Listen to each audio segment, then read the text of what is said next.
Who are the Aghori? I've heard some crazy things about them, but I don't know if that's fact or fiction, because what I see on YouTube, what I see on TV, what I see on media, what I see on TikTok is the really sensational stuff. The Aghori engage in many ceremonies and rituals that we might deem strange and scary.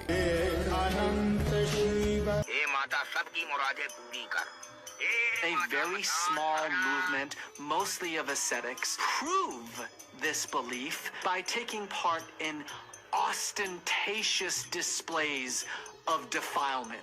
Of course, that makes for great sensational journalism, but is it real? Fortunately, my friend Jason Miller, he knows somebody who is Aghori. And this person who's Aghori also speaks English, so I was able to do an interview with Aghor Pir.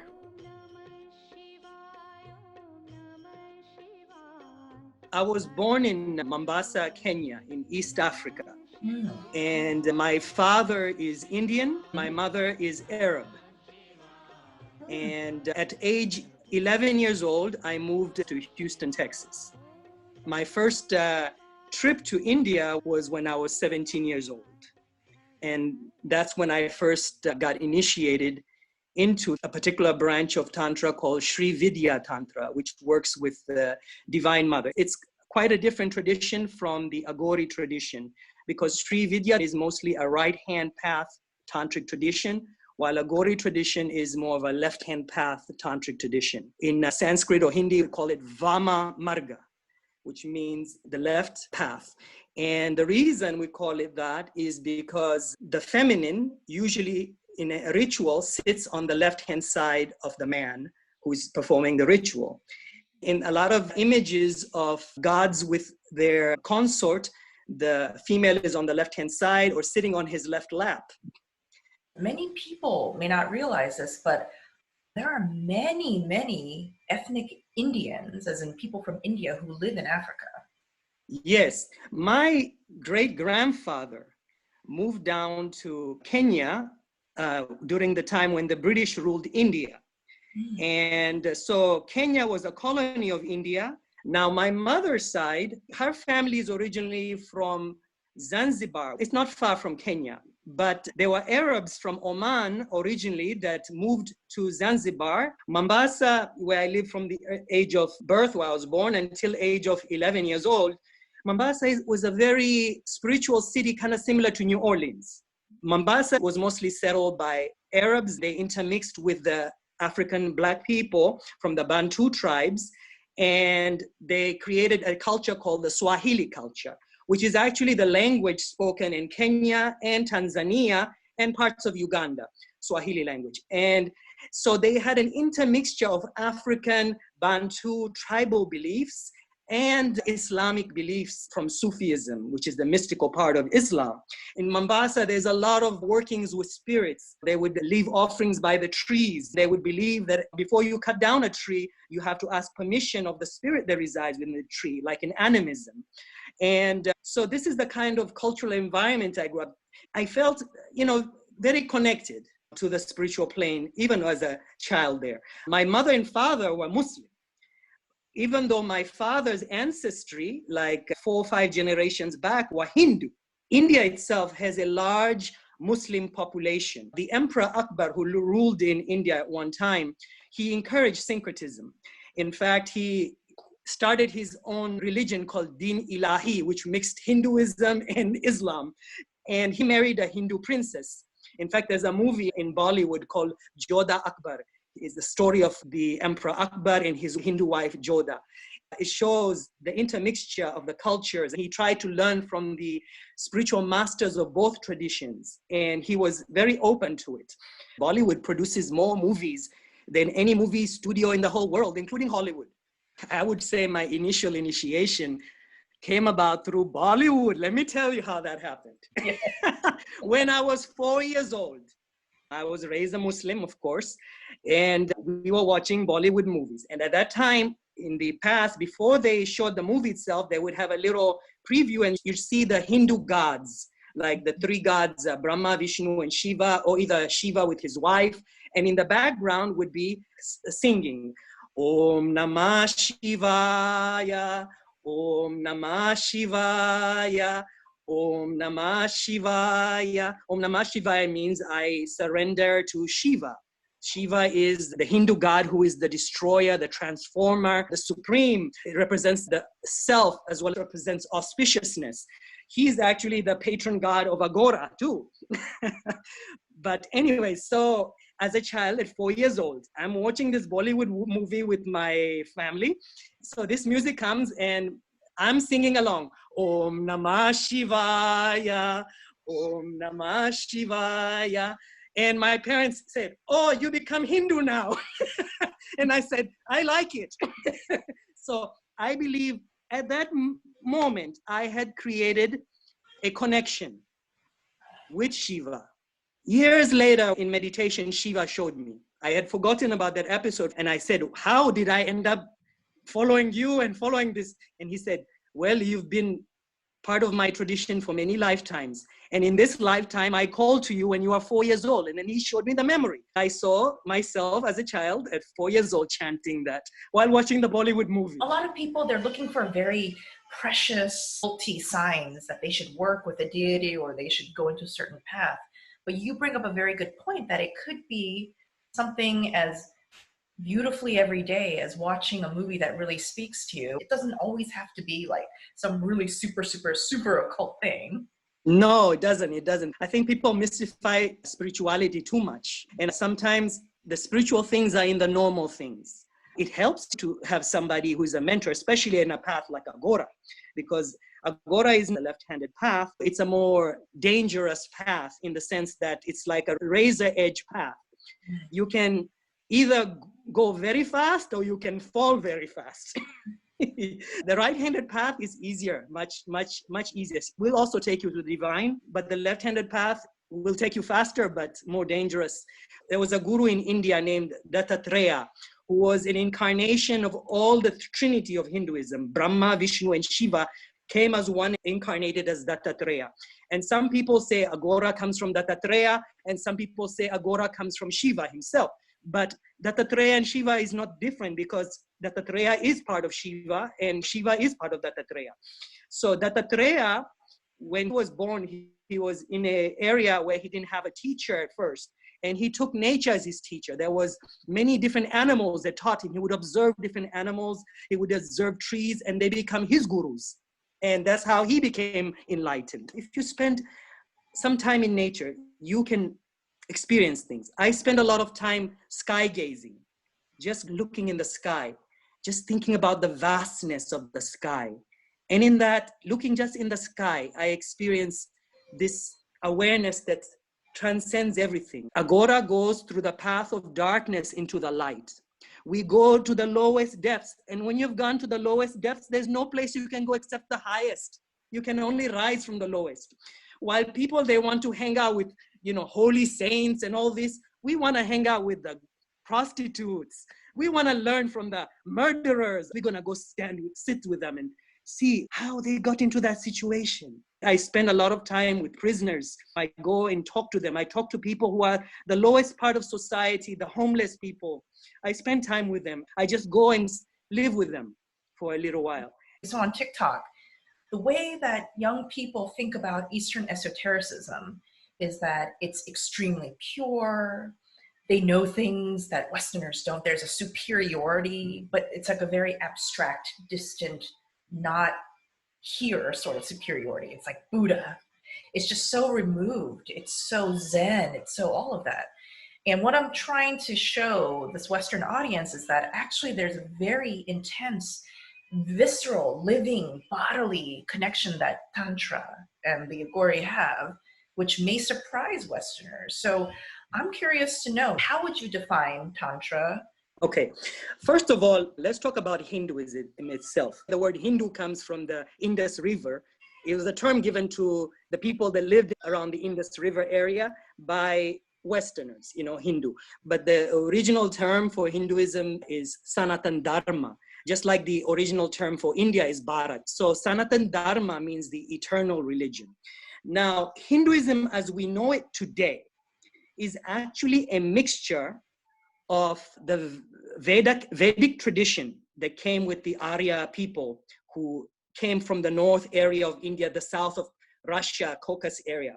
Some people say it was an invasion. Some people say it was not an invasion. These people migrated into Indian area and intermixed with the local Dravidian people. The Dravidian were more darker skinned and the Aryan were more lighter skinned, more blonde, blue eyes. In fact, if you go to the Himalaya area, you'll see a lot of green-eyed, blonde people who are Indian. And they probably are pure descendants of the Aryan that came down. But India, as we know it today, the people is an intermixture of the Vedic tradition and the tradition of the Dravidians, which was very tantric. The Tantra itself originates from the Dravidian people, I believe, and then it intermixed with the Vedic people, with the Vedic tradition. Some people want to deny that and say Tantra is something like a black magic. In fact, in India, a lot of tantrics have the reputation like people see voodoo here. They'll come to us when they need help, but other than that, we are respected and feared at the same time. We can bless and curse. In Hinduism, we believe that there's 3 aspects of existence, mental types, One is sattva. Sattva means like a very kind of pure-minded, holy type, like people imagine the Buddha. Then there's rajas. Rajas are people who are very passionate, warrior types, lustful types, people who just want to enjoy their passions. And then there's tamas. These people need, when they worship, they need to see the thing, they need to feel it, see it, touch it, and all this. And those kind of people, it's good to have actual physical things for them to do. When they're rituals, everything has to be visual and all the 5 senses have to be involved in the physical way. And then there is people who are of the Divya level. Divya means like the divine mind. These people, everything can be done in a mental and a spiritual way. They don't have to do things physical. They can imagine their worship. They can do in their mind, like in a meditation, and imagine they're offering to the gods. Hindu Tantra, you visualize making offerings while you do different hand mudras. You don't actually have to do the physical offering. We call it Manasa Puja, means we worship with the mind. And Divya types, so they can do things through the mind and the spiritual body without the need of doing the physical actions. And then we have the third one is the Vira. Vira means the heroic. And heroic people, they have a combination. They do a combination of outward and inward worship. So you might do physical offering, but at the same time do mental offerings at the same time. And in Tantra, it's considered actually the best way. It's like combining the worlds of the spiritual and the physical together. So even though the Divya is a very holy, pure way, we believe that it's so out there. It's better to be a combination. For most human beings, it works to do a combination of outer and inner. And Tantra itself, the word Tantra means like a loom that weaves a thread and you make a carpet or something like that. It represents the loom of the universe, weaving the threads that create reality, creating the universe, creating your reality. And so we tantrics will learn how to work with the elements, with the 5 elements as well as other elements, to weave the reality, to weave the material world the way we want it, to bring the dimensions together, to manifest what we want to manifest. We don't have to go to the fates to do it. We become part of the fates because we start weaving the loom, weaving the thread, and creating the reality the way we want. We weave dimensions together and bring them together. And we create images on the subtle plane, which we imbue with energy, and which we call upon the divine to imbue with energy and manifest within ourselves and within our energy field and our reality. We create these energy grids that are creating the building blocks of reality itself. So this is what Tantra is about. It sounds like Hinduism is a religion, but Tantra is not a religion. It's like a craft. It's almost like a technology, a magical technology. Correct. It's like a magical technology. So you can be Hindu and practice Tantra. You can be Hindu and practice Tantra. You can be Buddhist and practice Tantra. You can be Jain and practice Tantra. You can be Muslim and practice Tantra. The biggest worshippers of Kali in India are Muslims. Most people don't know that. The British discovered this. In ancient days, there was a cult called the Thuggees. And the Thuggees used to do human sacrifices to Kali. That is not done much today. In Tantra, human sacrifices is extremely rare now. In the old days, it was very common, especially to Kali, because she represents the divine mother who is bloodthirsty, but she also represents the primal womb that takes everything in.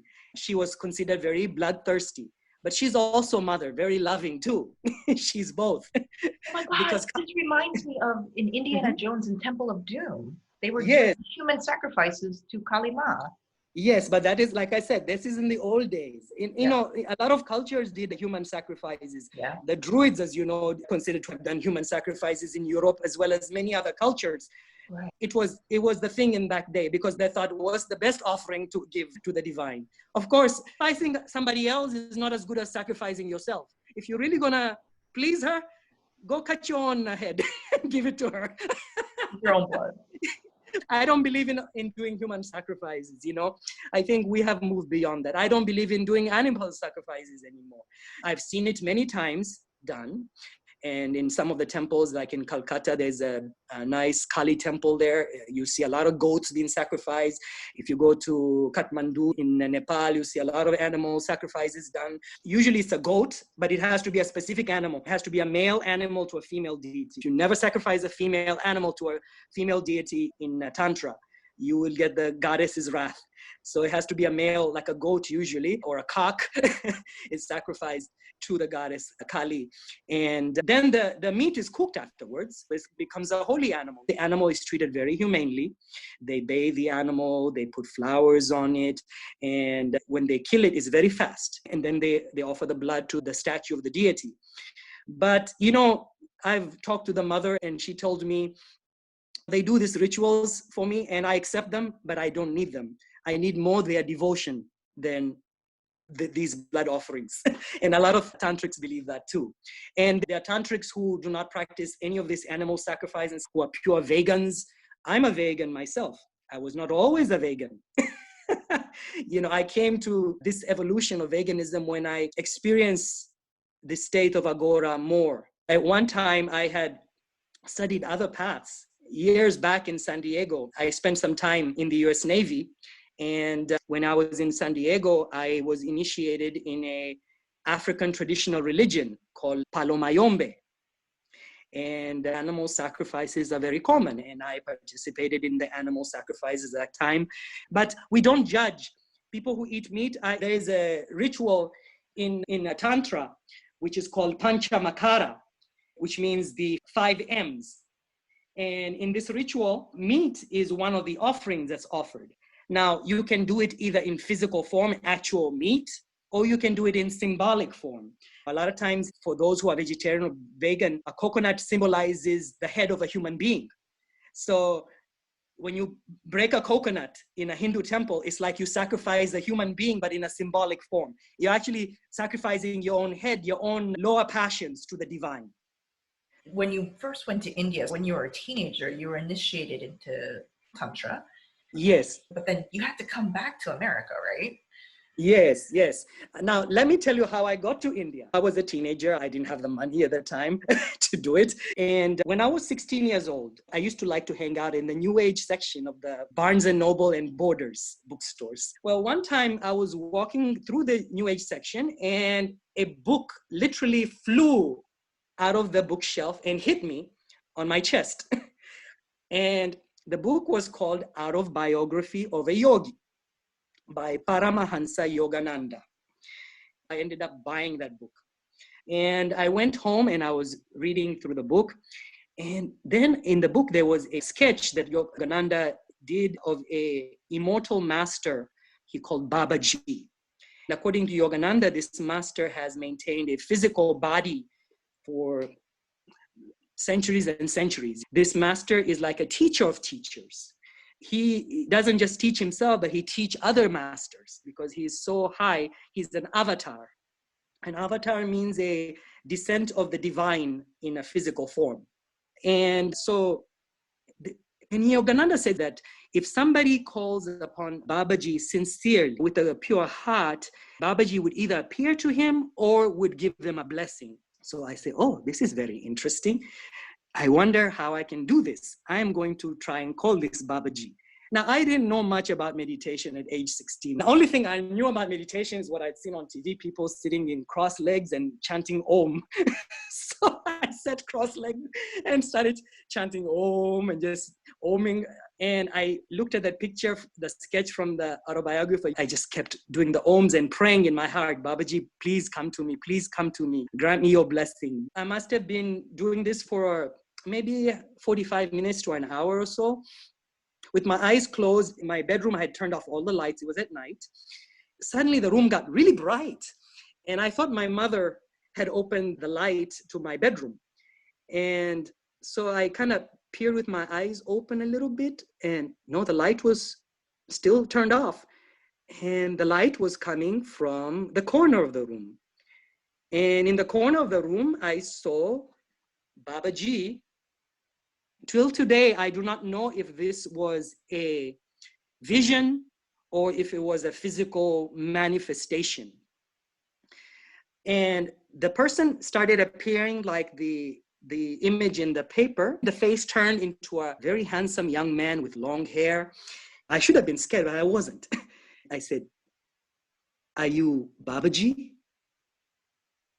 And in my mind, I heard silence. Like the whole room was saying silence. And so I kept quiet. And the message was in like a telepathy, mind to mind. I reached to touch Babaji. And before I touched him, he said, "Come to India, find me." And he disappeared. Maybe if I had not tried to touch him, I could have learned something from him then. So anyways, a week later, one of my friends comes to me and he has a book by a man named Leonard Orr of the guy I seen in the corner of the room. But he was a different Babaji. They called him Haida Khan Babaji. People believe Haida Khan Babaji had lived from the year of 1970 till 1984, that he had appeared out of the light in 1970 in a cave and then lived until 1984 when he left his body. My friend was an Indian guy who lived in Sugarland, which is adjacent to Houston. And he was a high school friend. And he said, "Yeah, this is my family's guru." And then he told me, "Oh, if you want to go to India, we can go to his sacred place in India because we're going this summer." And I said, "Wow, I would love to go, but I don't think I can afford it." At that time, I had a part-time job at Kroger's, the grocery store. And one time it was a weekend. I didn't have a job on that weekend at Kroger. And I was walking by the Kroger and a voice, Babaji's voice, came in my heart again. It said, "Go inside the Kroger." The voice was very adamant. So I went into the Kroger. "Go to the lottery place." "Oh, I don't believe in lottery." I was arguing back. There's more chance to be hit by lightning than to win to lottery. The voice, "No, go to the lottery booth." Okay. So I went there and I filled those numbers that came in my mind. And I was doing it reluctantly because I thought this is just my mind playing tricks. And I took my lottery ticket home. And 2 days later, it was the announcement of the lottery. And I didn't even watch in the news the numbers that came up. My sister came running up and said, "I won the lottery, I won the lottery." I said, "Oh, you won the lottery? How much did you win?" She said, "Oh, I won $3. So I look at the numbers and I got 5 out of the 6 numbers correct. I ended up getting, I think, $3,500 from the lottery. It was more than enough to pay for my trip to India. So I told my mom, "Can I go to India? I have the money." I didn't tell her I want to go study yoga and stuff because my mom is very devout Muslim, but my father is not so devout. So anyways, my mom said, "You can go to India, but only if your father gives you permission." And I said, "Okay, I'll call Dad." So I called my father in Kenya. And he said, "Oh, yes, my father's brother lives in Delhi and he would love to see you. I will arrange it for him to pick you up from the airport." And I said, "Okay, but I'm going with a friend and can they stay at my great uncle's house?" And he said, "Yeah, no problem." So he made arrangements and we took the flight to India. It was my first long flight to a country like that. And India was a cultural shock. Even as the person who grew up in Africa, it was still a cultural shock. My great uncle, my grandfather's brother, was there to pick us up from the airport. We went to his house, met his family. He was married to a Hindu lady. which was kind of interesting. He is Muslim. I was talking with her, and she was telling me about Hinduism a bit, but she would tell me in secret, not in front of my great uncle. So I was asking her all kinds of questions. And then she arranged for us to go to Haida, which is where the holy place of Haida Babaji is. It's a mountain area up in the Himalayas. We took a train first, and a train ride in India is, man, it's quite something. Those trains are shaking like they're gonna fall apart anytime. The toilets are nasty because it's a big hole in the center, and there's people sitting on top of the trains taking free rides too. So we went up to, and then we took a jeep from the base of the mountain and climbed up the Himalayas up in this narrow road up all the way up to the mountain. And there was an ashram there. At that time, 2 of Babaji's disciples were running the ashram. And as soon as he saw me, he said, "Oh, I was expecting you." And he said, "Babaji told me to initiate you into Sri Vidya Tantra." Then he told me, a lot of people don't know. They think I'm just a Hedakan guru here or a teacher, but they don't know I also practice Tantra in secret. And he initiated me into the right-hand path. He taught me the mudras, the mantras. He taught me about Tantra. I stayed for 3 months. I didn't meet Babaji physically. He had already left the body. But the people told me, this Babaji has 5 bodies at one time.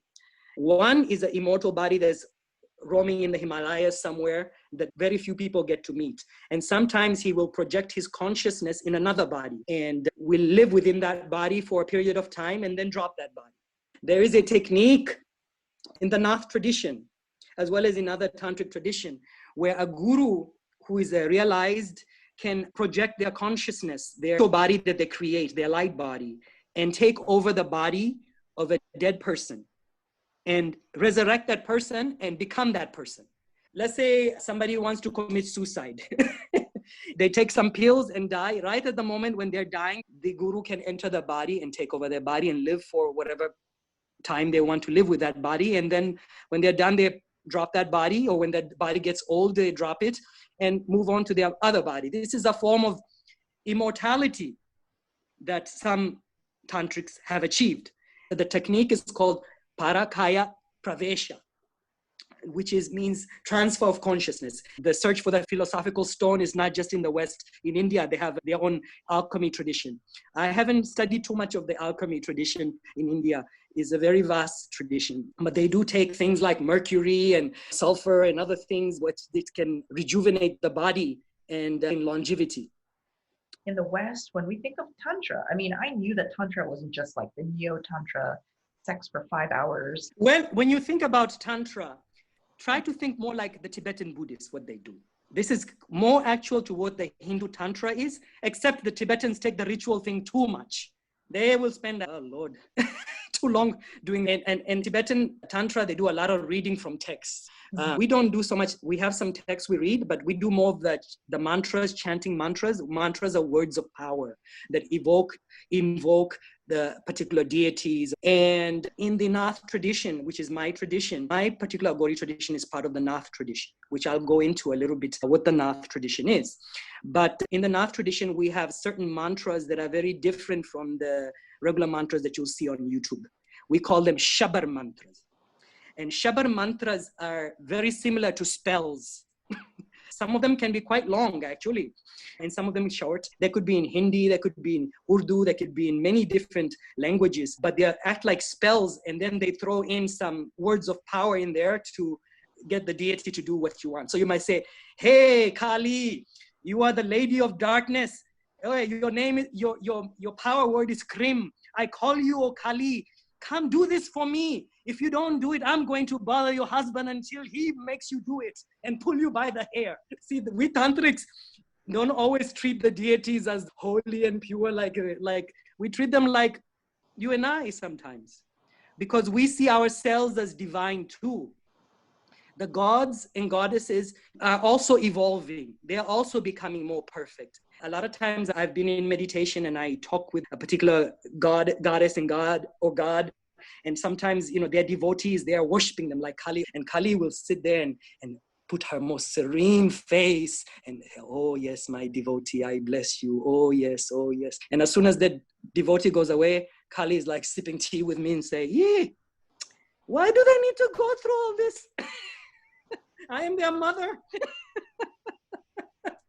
So even in the worship of the deities, there's many ways to approach the deity. I think a lot of people may see Tantra as just non-deity work, more like personal energetic work. But Oh, no. No, it's both. There is an energy component to it because parts of yoga, like Laya yoga, Kundalini yoga, is part of Tantra too. But there's also working with deities, with spirits, with demons, with the dead.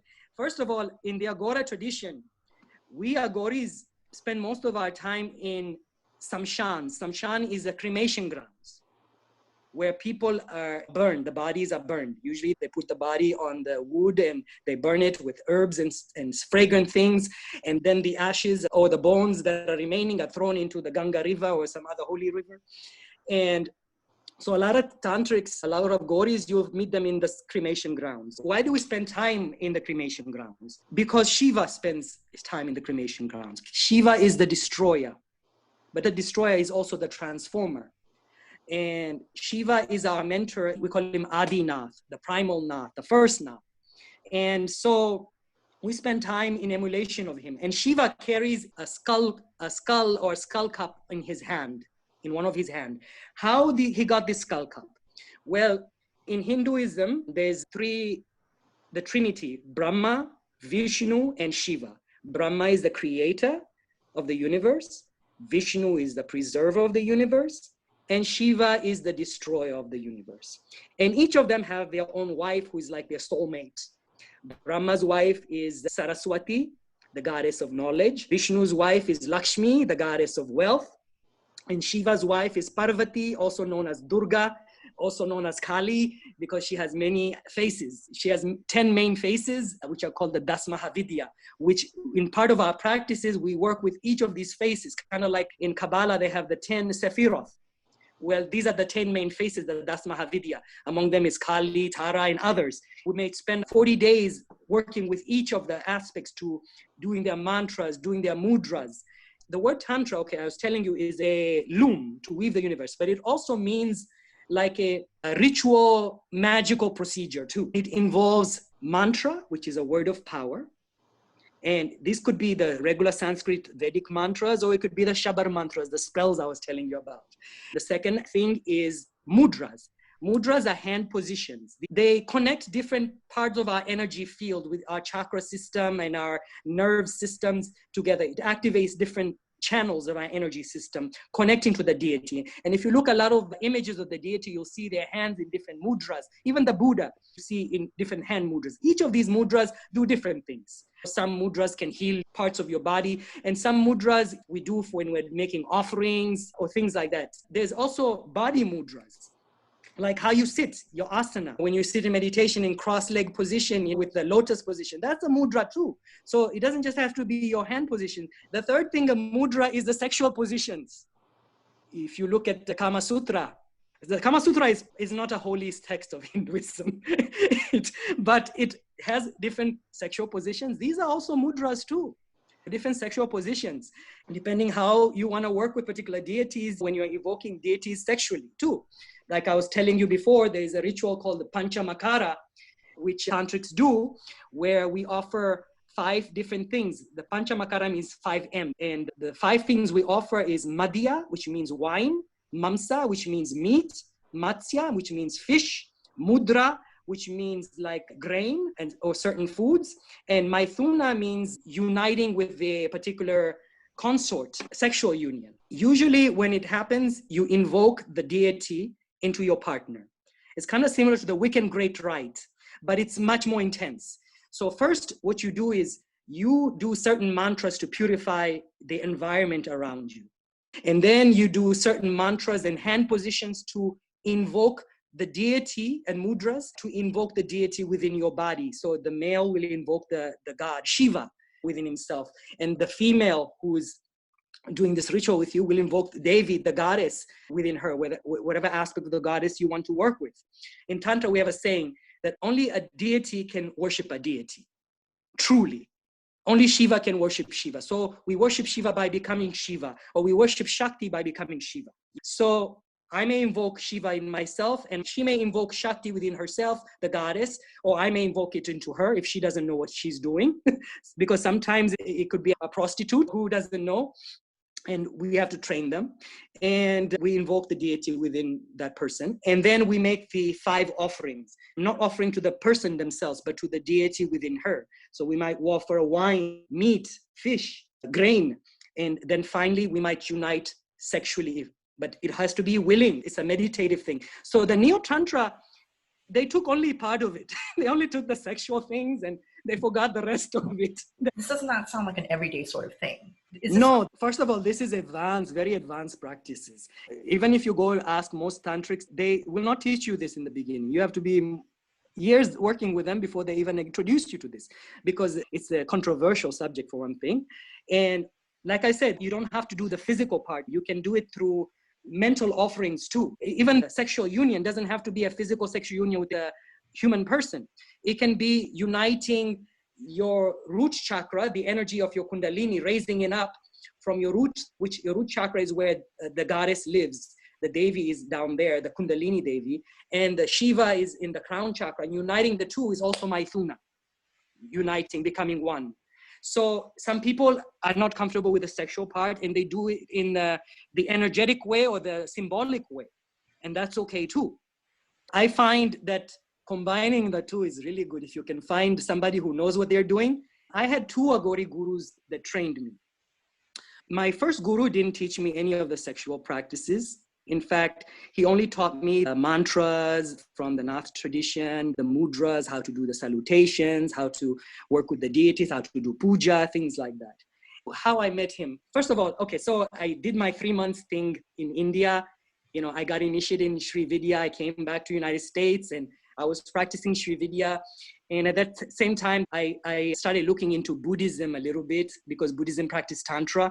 And I got involved with a controversial Buddhist group called True Buddha School. And they practice Tantra too, but they have a very heterodox Tantric tradition. They mix Taoism and Buddhism and other things. In the Buddhist tradition, they have 5 precepts. And one of them is not to use intoxicants. And so wine, alcohol is not allowed. But in Tibetan Buddhism, because they practice Tantra, they drink some alcohol too. I've seen lots of Tibetans drink an alcohol called chang, very strong alcohol. So because this is tantric, they kind of have a different rules. Same thing in Hindu tradition, people don't usually do intoxicants except if they are a worshiper of Shiva, because Shiva is considered intoxicated. He's always in a state of intoxication. He's either smoking charas, which is like a hashish, marijuana, or he is drinking bhang.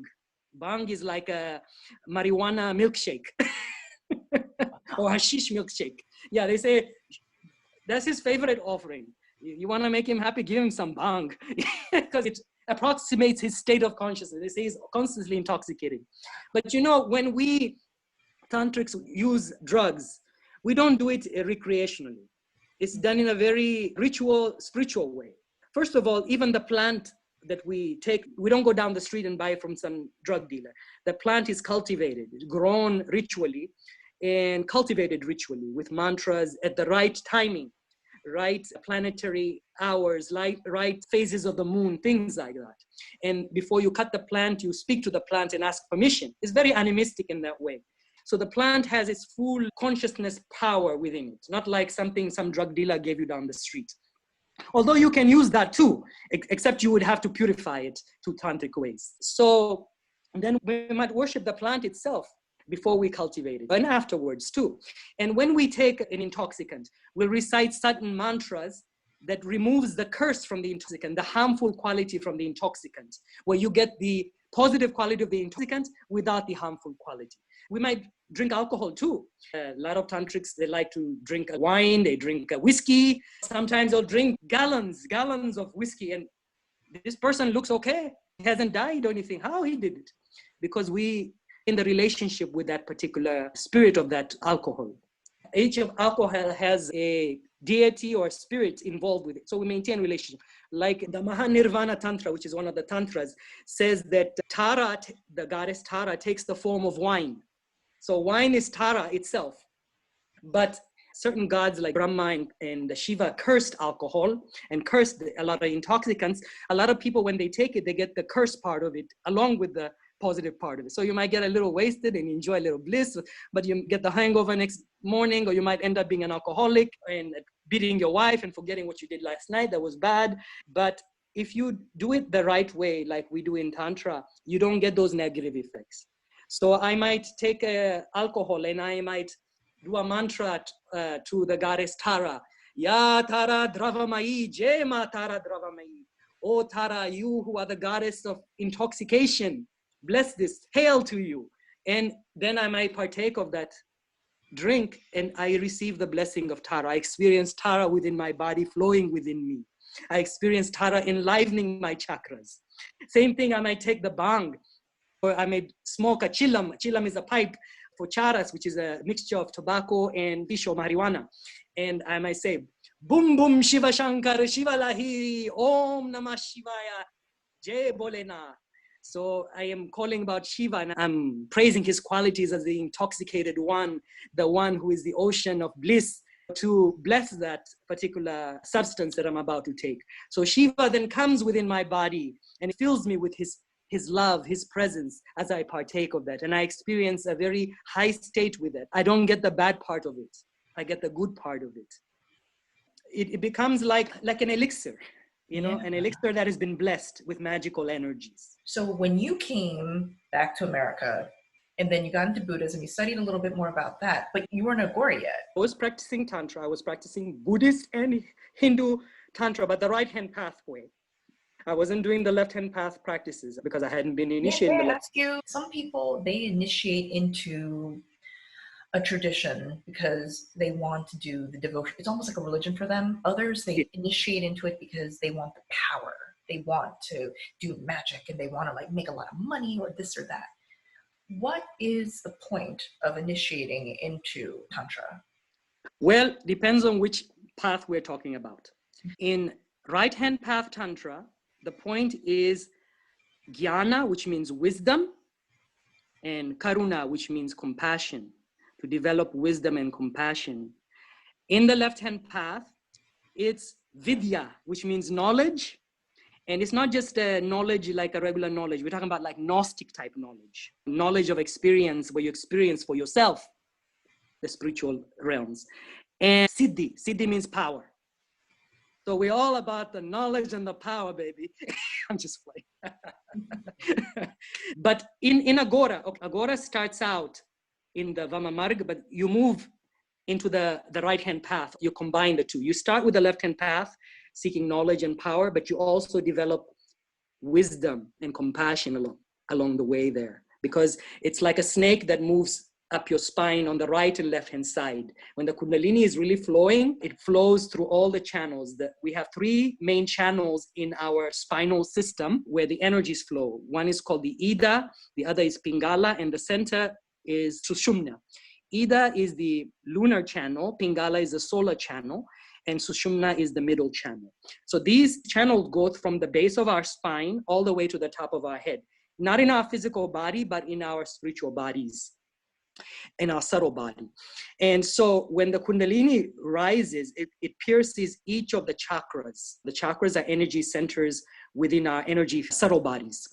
And the Kundalini flows through both of these channels, the Ida, the Pingala, like a serpent. There's two serpents that crisscross through all the chakras, going all the way to the crown chakra. And then there is the middle channel where the energy goes in the center and takes from basically lifting up the energies of Kundalini, the divine mother, from the root chakra and bringing her up to unite with her husband, Shiva. Shakti and Shiva unite and you become enlightened. But we don't like to use the word enlightened too much. We like to use the word moksha, which means liberation. We want to be liberated from the shackles of our bodies, from the shackles of this world, from samsara, from this realm of suffering. In Hinduism, there's 4 reasons that they say that human beings here on earth and what we need to work on. These 4 things are called artha, which means wealth, to develop wealth, prosperity in our lives; kama, to develop pleasure in our lives, whether it's love or sexual pleasure or pleasure in things. The other one is dharma. Dharma means to do your duty on the earth. Dharma also has, similar to the Buddhist teachings, is to be a good example on the earth. And then the 4th one is moksha, means liberation. We believe in reincarnation in Hinduism. We will constantly be brought back into different physical bodies, reincarnation, until we've worked out all our karmas. The karma is basically the law of cause and effect.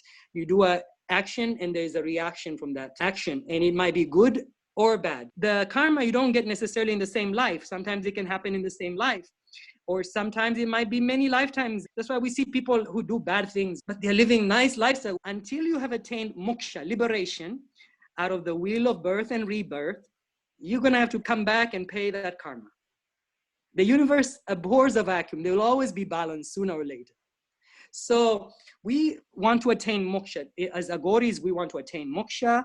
We want to attain siddhi. We want to attain all the 4 things. But we're not so much concentrated first on the wealth and the pleasure as much. Though there is no liberation without pleasure too. Because when you enter that state of liberation, or you're close to it, when you enter the higher state, everything becomes pleasurable anyways. I might eat bread, but my senses feel like I'm eating honey or elixir. And I might spend just hours enjoying the taste of that. When you come to a certain point, when the Divine Mother has been pleased with you, whatever you want, she gives you. And she's blessed me. When one of my relatives died, I inherited some money, which I invested very well. I have a whispering goddess who tells me, put it on this stock, put it on that stock. And I did that. I don't play the stocks anymore. Now I have a manager who does that. But I made more than enough money where I retired at the age of 36. And now I have a nice house. I enjoy my life. I also enjoy my peace and quiet. I don't have to live in a cave like I did in India. I have my own place. I can do my spiritual practices all day. I work with my community and I don't have to work for a living. I can go give to them. Right now I work mostly with the Indian community in Austin and Houston area. I find the Indian community are much more respectful of these traditions. They will not abuse these traditions. So I work with these because this is part of their traditions. I initiated some Westerners and they made a mess of things. We say, we Aghoris, we go against the nature. Some people say flow with nature. We say we go against nature. If you want to do things that are unnatural, supernatural, things like walking on water and things like that, I don't claim to have these. But I'm saying if you want to do that, you have to go against the course of nature. You have to break the natural laws. But in order to do that, first you have to understand the laws of nature. You have to understand the rules of the universe and how things flow before you break those rules or take shortcuts. So in Aghora, we learn to do this. What we're trying to do is to become like Shiva, become like the divine, become divine ourselves, apotheosis.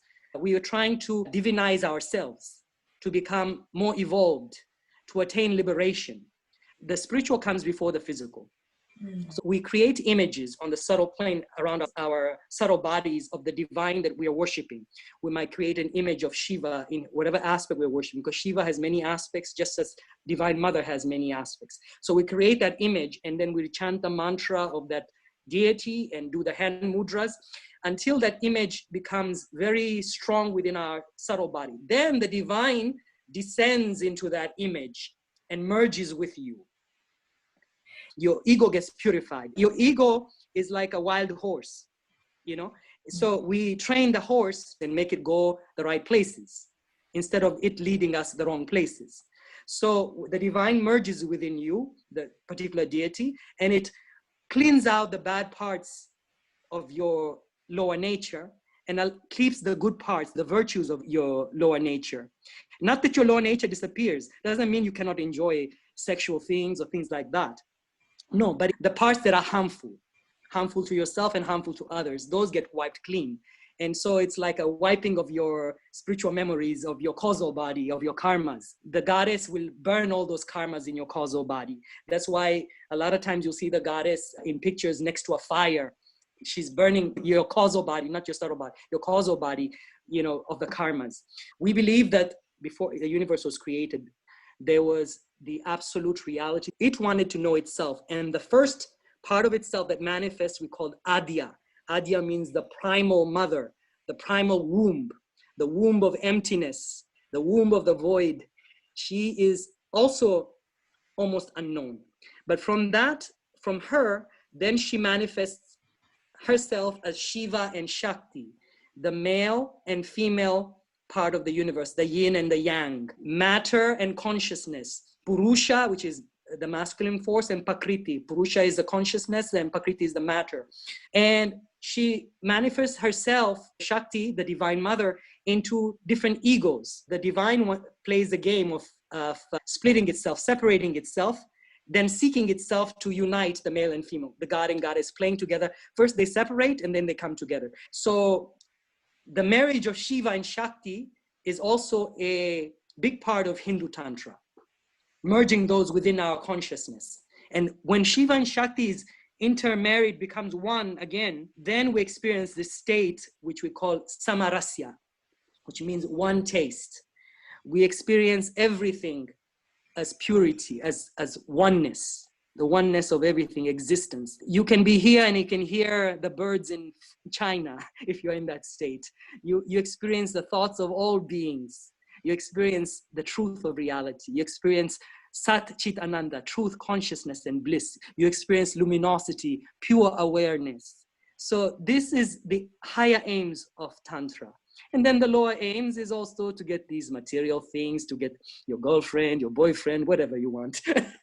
And that's okay, we don't judge that either.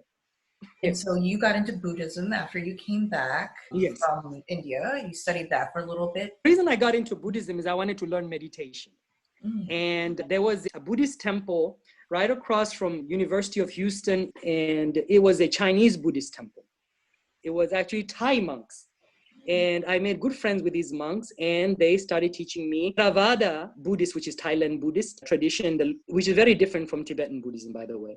They started teaching me their particular meditative practices, and they do a lot of meditation and they do chanting. And then I heard about the True Buddha Temple, which practiced Vajrayana Buddhism. They were not Tibetan, but they practiced Tantric Buddhism. And it was down near Sharpstown area of Houston where the temple was. And I started going to that temple, and I took their guru as a teacher. I'd never met him physically at that time, but the monk there initiated me, and I made my donation because with the initiation, you have to make a little donation too. And then I started learning their practices of Tantric Buddhism. And they would have, I think it was once a week, they would have a Tantric Buddhist fire ceremony. He would offer things on the fire, and the people would chant along the mantra of the guru. They would offer things into the fire, and you'd also write your wishes on little pieces of wood, and you'd offer that so your wishes can come true too. But I met my Aghori guru there, and this was around 2001. And I was born in 1975, by the way. September 11th had just happened. And I was very upset. The same friend I'd gone to India with, he was working in the towers there doing financial things. And he died a very horrible death. So at that point, I said, I am no longer Muslim. I'm done with this religion. I was going purely into Buddhism more. And I was getting more into atheism, actually. In Tibetan Buddhism, they believe that these deities exist, but they also have a non-theistic approach to it too. They believe that they're more similar to archetypes that you work with. In Aghora, we believe that these are real beings, and at the same time, they're also archetypes, So Aghora is neither dualistic nor non-dualistic. It combines the two. I think it was around December of 2001. I was in the temple there, that True Buddha Temple, and they were doing the offerings and stuff in the fire. And I was there, and I met this guy who came in, and he was dressed like a Indian style, but all in black. and he had a black shirt and black Indian-looking pants. He had a mala on his neck, which beads, which is like a seed from a certain tree that is sacred to Shiva.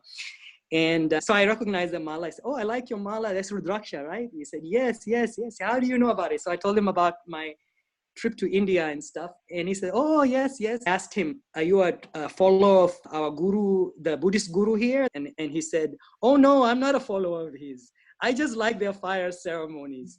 And I said, "Really?" And I said, "So what tradition are you?" And he told me he was a Hindu tantric. He said he was an Aghori. Now, at that time, I didn't know much about Aghora per se. I had met some people who told me a little bit about Aghora, that it's black magic. I told them, "Oh, so you're a black magician?" I said, "I'm a black magician and a white magician and a gray magician, all color magician." And more than that. I told him, "I want to learn more." And he said, "Well, in our tradition, we really can't teach unless you are a student of our tradition." And I told him, "I want you to initiate me. I want to become an Aghori too." And he said, "Well, it's kind of hard here because some practices require, spending time in cremation grounds or cemeteries. Aren't you going to be scared of that?" I said, "No, I want to learn. I've already been initiated in Tantra and I want to learn the other side of Tantra. I've been doing this white Tantra and I haven't gotten a siddhi yet. I haven't gotten these powers yet. Maybe they got it here." So he said, "Okay, I will initiate you into the mantra right here."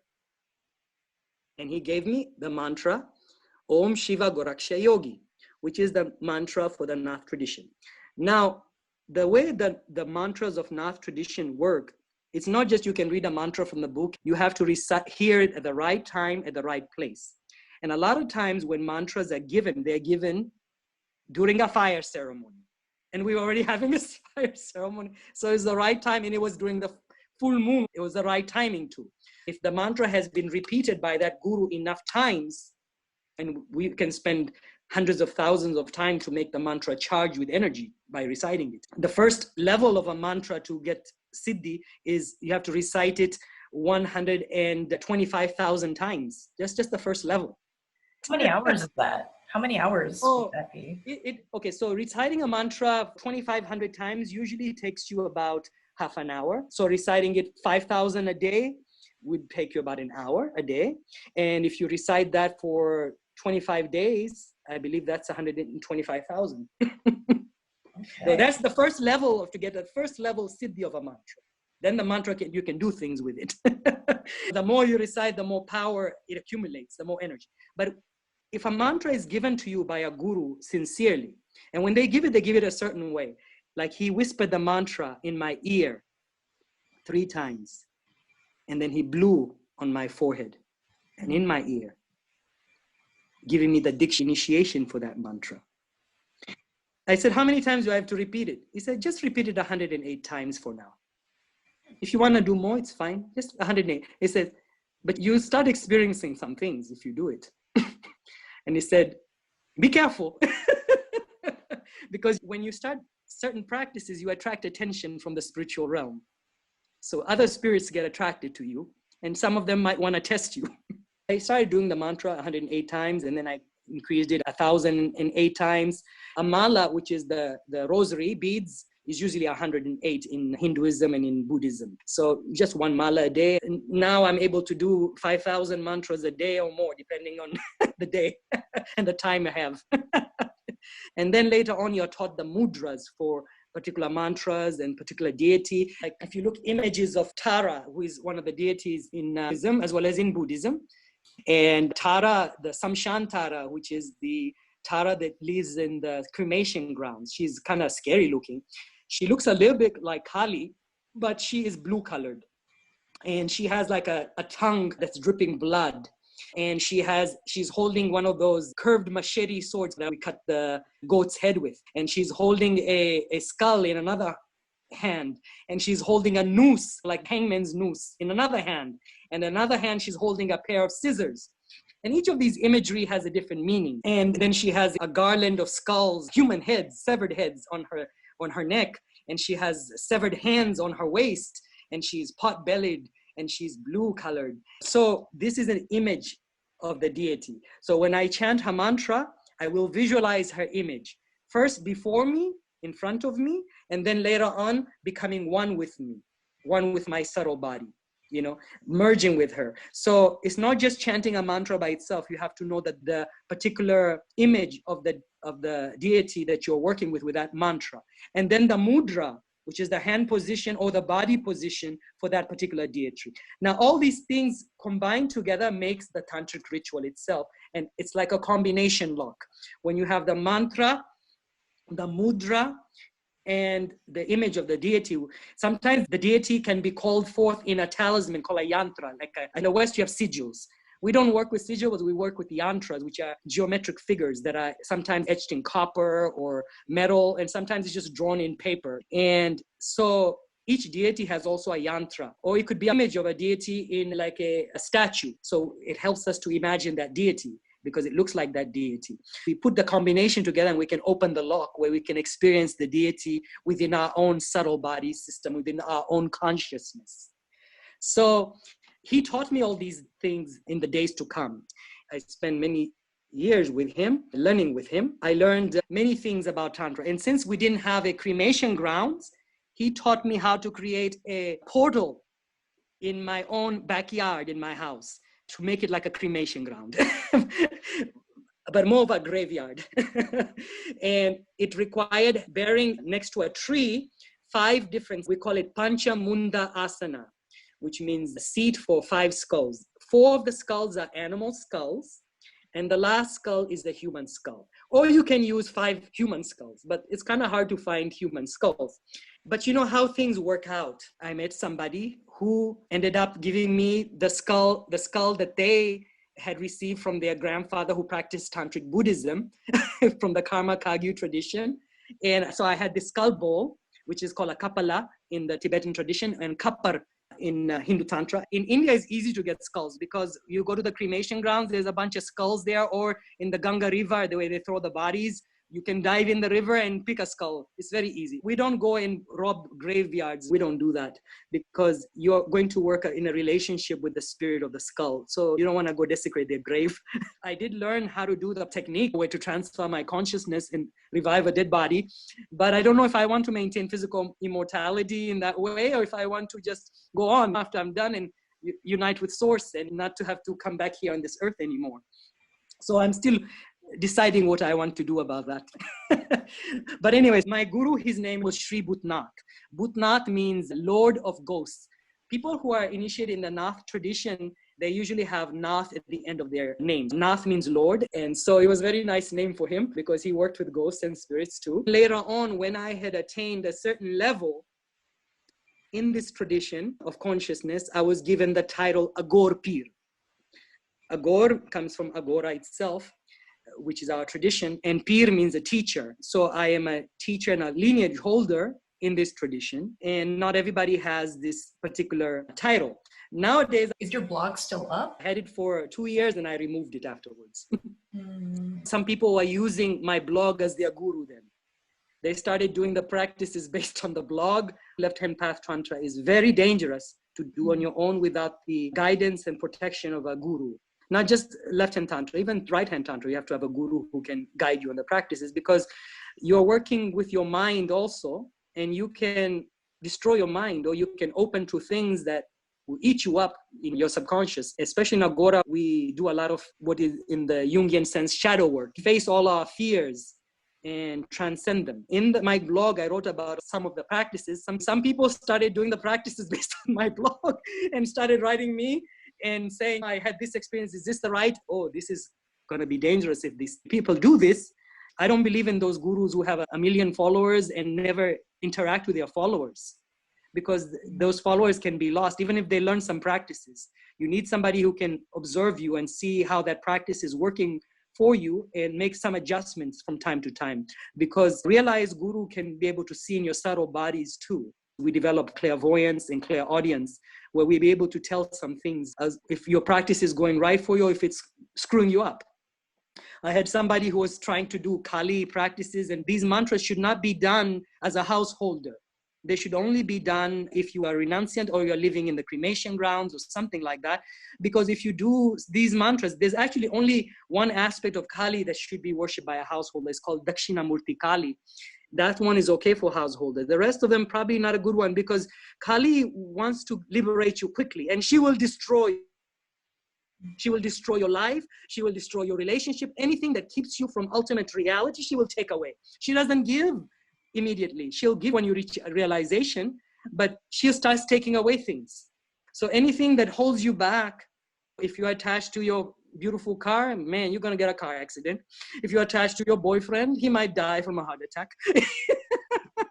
Don't do the other Kali practice unless you're renunciant. You have nothing left to lose. Because she'll take it all away. So when you say renunciate versus householder, yes, we're talking about, like, even if you are going into Aghora, there's different levels of it. Yes, Aghoris who renounce the world and live as like sadhus in India, these different sadhu orders. They live and they might get food from the monastery or beg for their food. And they wander from town to town or from holy place to holy place. They have renounced the world completely. And all of us who are Aghoris have to spend some time in renunciation. We renounce the world. Sometimes it might be just for 40 days while we're doing particular practice. Sometimes for 40 days, I will spend most of my time in a cremation grounds or in a cemetery. I might sleep there too, because a lot of our practices are done at night. In Aghora, we're trying to go against the course of nature. So we're switching the channels around. Most people sleep in the nighttime and are awake in the daytime, right? And go work and do things. So Aghoris might sleep in the daytime and be up all night long doing practices or being just up, just enjoying life at night. Like there's a particular practice that my guru taught me. First of all, a lot of Aghoris carry a kapar, which is a skull cup. And when you are renunciant, when you have renounced the world, not a householder like I am now, but at one time I also was a renunciant. I lived in India for a year and a half as a renunciant too. And you eat all your food from that skull cup. So when you beg for food, it's put in the skull cup in the monastery and you eat from that. And that's one of our few belongings we have. We also may have a sadhu bag with our blanket, our tongs that we use for making a duni, which is a fire, because you need fire to keep warm at night, as well as to make offerings, because we work a lot with the 5 elements, and fire is one of the main elements that we work with. All the documentaries that I've seen about the Aghoris, I'm sure that these documentaries, they were all very sensationalized, and they made it sound as though Aghoris were a very cult-like section of Hinduism, and that most Hindus do not accept Aghoris as being mainstream Hindus. They're cannibals, they drink a lot, they do drugs. All that sensational stuff was really highlighted. There is a truth to the extreme part, and there's a non-truth to the extreme part. Aghori extreme is in that everything we do fully. Yeah. We immerse ourselves fully. If I'm doing a sadhana in the cremation grounds, I will go to a cremation ground. I don't think people realize when we're talking cremation grounds, this is not like some manicured graveyard, right? Yes, these are literal dead bodies being brought in. There are many cremation grounds all over India. You know, most Hindus get cremated. There's a few exceptions of Hindus that don't get cremated. Usually they're very high saints and they have left instructions for their body to be buried and a tomb to be built around it, and that's called a Mahasamadhi shrine, where people can come receive blessings from the body of the saint, because the saint's body, it accumulates Shakti, energy, and it can give blessing to be around that saint. That's why a lot of people like to spend time with saints. Some high saints might ask for their bodies to be actually entombed. Sometimes they're buried in a sitting position of meditation. Aghoris, they've been called everything from cannibals, black magicians, enlightened crazy babas. Basically, an Aghori is all of these and none of these labels at the same time. Aghora is a state of consciousness that basically transcends all dualities and all labels. An Aghori is one who can see the light within the darkness and the darkness within the light. Now, historically, the Aghoris have been said to have branched off from a sect called the Kapalikas. The Kapalikas was an ancient sect that used to carry skulls in imitation to Lord Shiva. Lord Shiva carries a skull with him always. And so the Kapaliks, which were the originators of this tradition of carrying a skull, existed many thousands of years ago. And if they don't have a skull, they have something that's in imitation of a skull, a coconut pot. Like I told you, coconut sometimes is substituted as a human head. So some Aghoris who are not into the more darker practices, they carry a coconut pot as the symbol of the skull. We build a relationship with the spirit that used to inhabit that particular skull. So we create like a similar to a pact. People in the West, they do pacts with the devil or whoever. We make pact with the particular spirit. We have a particular sadhana. Sadhana means spiritual practice in Aghora, called kapar sadhana, skull cup practice. So for 40 days, we build a relationship with the spirit of the skull itself. We do certain mantras. First of all, during that time, it's like an initiatory practice. My guru had me do it for 45 days. Just in case I made mistakes somewhere in the long day, so that would make up for those mistakes. I would stay up all night long and I would sleep in the daytime. Remember, we're trying to reverse the channel, reverse the way nature does things. And because normally people eat solid food, I did not eat any solid food. I ate only shakes or milk with bang sometimes. From what I remember you saying earlier, it came from somebody who was an initiate. He was a tantric initiate in the Tibetan Buddhist Karma Kagyu tradition. One of my friends, his grandfather was a Karma Kagyu monk. And when he died, they made a skull cup out of his skull. And so he wanted it to be used by practitioners. And so he gifted that to me. And I used to call him Lama Baba because he was a Lama when he was alive. And so I would make offerings 3 times in the night for 45 days with the mantras. And these mantras are to propitiate the spirit of the skull, as well as any other spirits that come that are attracted to the rituals. They might try to attach to you. So my guru taught me how to do protection.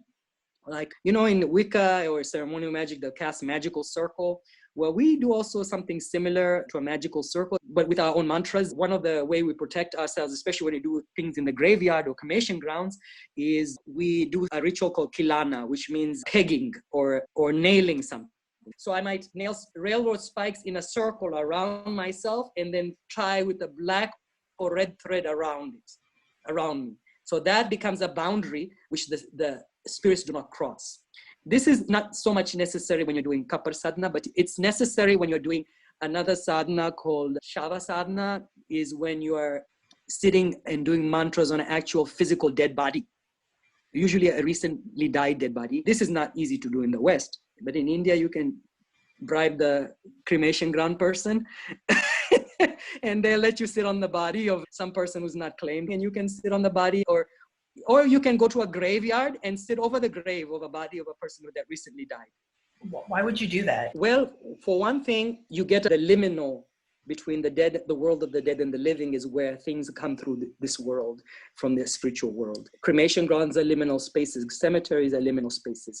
If you go to the ocean, where the ocean meets the land, that's a liminal space. Twilight time is a liminal space. You see some images of Shiva and Kali, Tara or Kali, they're usually on top of Shiva. Shiva is lying down, dead, or Kali is standing on top, or Tara is standing on top of him. And so we are also recreating that.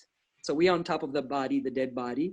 And we are also doing certain mantras, which we need the energy, the Shakti needs to pass through the world of the dead through to us from the underworld.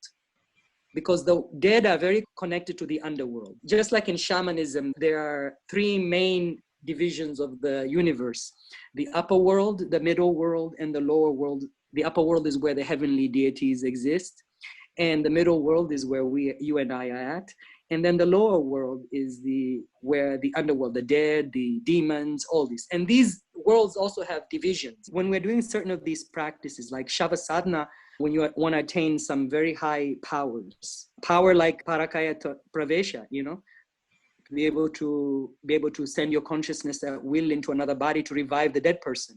You practice with a dead body when you do it. So you chant those mantras with the dead body, and if you are successful, that dead body will start moving. Either you will transfer your consciousness in there to make it move, or you can invoke another spirit into the body and make it move temporarily or permanently. Zombies are a real phenomena in our tradition. Have you done that before? Have you been able to animate a dead body? I'm not going to say if I have animated a dead body or not. That's leave you to your imaginations. We try not to claim any siddhis. We try to maintain normality.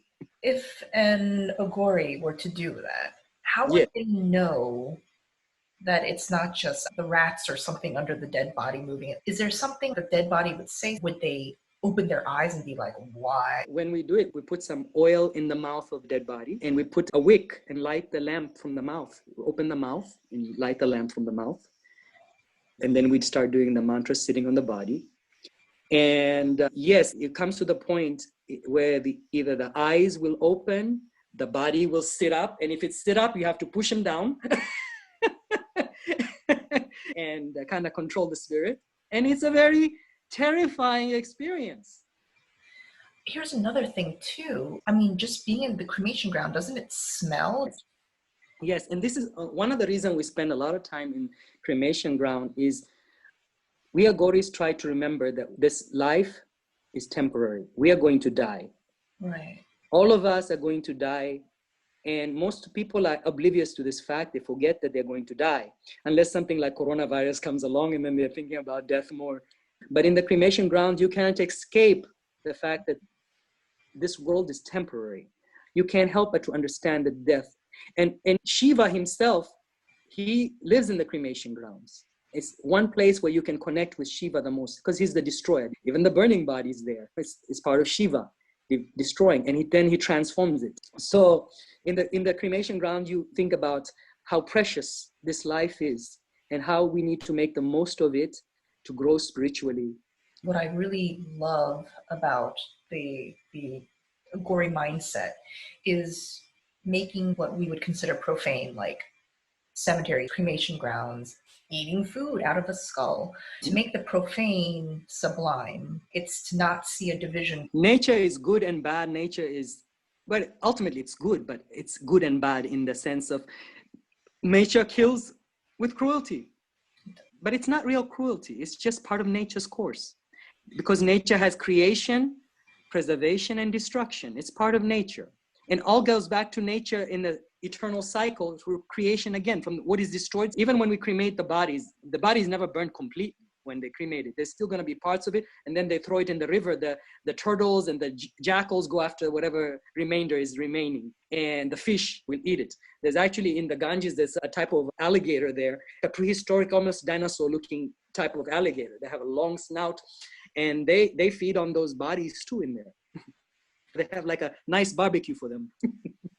To sit on a dead body, I don't know if I would be able to do it and to take control of my fear. Were you afraid when you first did it? Oh yes, I had a lot of scary experiences, but I learned to face my fears head on. I believed in my guru that he was doing prayers for protection for me. And usually when you first go to the cremation grounds, you usually go with your guru. He might sit in a distance and let you do other practice in a distance. Or he might tell you, okay, you go this day and I'll be at home doing mantras for your protection. When you go to the cremation grounds in India, they're lively at night too. There's other yogis there, other gauris and other tantrics doing their stuff there too. Sometimes there's criminals there too. You have to be careful. I'm so curious to know, and I'm sure my audience is very curious to know, because maybe you're the only person that they know and maybe will ever know that has willingly gone to a cremation ground to find spiritual sustenance. What is that experience like? Well, you learn to transcend the worlds between the world of the dead and the living. I'm not afraid of death anymore. If I die today, it's fine. If I die 20 years or 100 years from now, it's fine. It's okay. Because I understand death is my own Lord, Lord Shiva, in the form of Mahakala, the great Lord of time, the Lord of darkness, the Lord of destruction, who destroys all forms and who is formless, who is death himself. And he can take form as a feminine form as Mahakali, the goddess of death, the goddess of destruction, the great darkness. So I'm not afraid of death. You get something similar when you do this practice, similar to a near-death experience. Especially when you're taking the intoxicants with it, like bhang, you go to the other side. You are welcomed by your ancestors. You are welcomed by the spirits of the dead, deities on the underworld. I do practices on meditation on death. Imagine everybody I see as a skeleton, as a dead person. I will look at you and I will see you as an old lady, and then you die and I see you with your bones and as a skeleton. And then you understand everything is not permanent, it's impermanent. Everything changes. We are so attached to these physical forms which are impermanent. One day we will all get old, unless you learn some alchemy and you can maintain that body for a while. But hey, even that, nothing is forever. Even those ones who maintain physical immortality, one day this world will be destroyed. They'll be gone too one day. So don't be attached to the physical form. Go beyond that. And we learn to get in contact with formlessness this way. So I imagine everybody I meet, beautiful or ugly, they are already like a corpse. They're a corpse in front of me. Human beings are corpses in front of me when I'm doing these meditations on death, which I try to do at least once a week. In the documentaries that I watched, they said that sometimes the Aghoris, they will eat their own excrement. Is that true? Yes, it has happened. And I have never done that, but I would not be surprised, because when you're in that state of that conscious samarasya, everything is light, everything is purity. You enter into this state, this bhava, this total different experience where you experience everything as beauty, everything as divine. There is no dirty, there is no clean. Everything is pure. The dirty is pure. The pure is pure and the dirty is pure. So at that point, you can eat your excrement or play with it like mud. There are some Aghoris or some yogis who enter into a state called avaduta.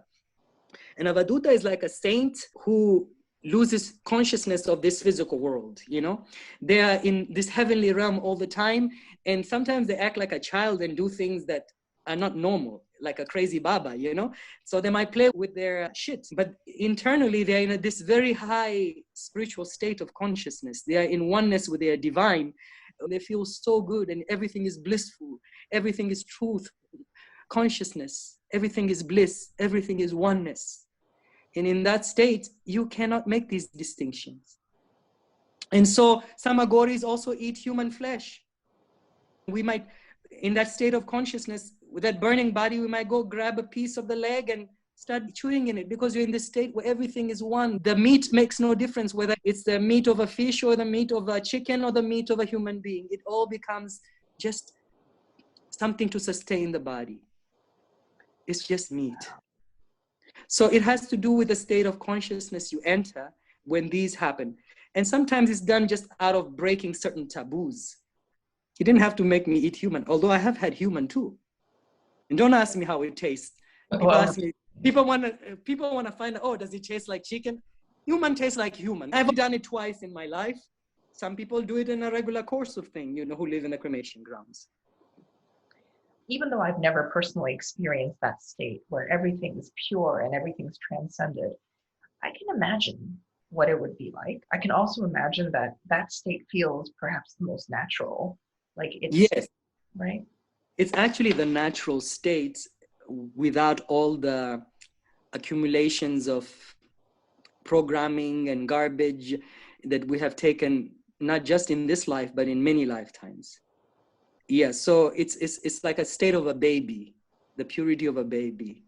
I was going to say, it sounds like returning to innocence. Returning to innocence, exactly, innocence. An innocent child sometimes doesn't know what's right, what's wrong, until the parents tell them. And this state is beautiful. It's love, it's pure joy, pure bliss, pure oneness.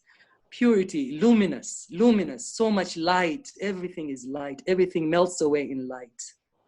It's the luminous part of the consciousness, everything. When you went through the 40 days, the cremation grounds, and then you came back and you became a householder, how do you make that adjustment? For the first 2 weeks after that, it's not the same mind, I guess you can say that.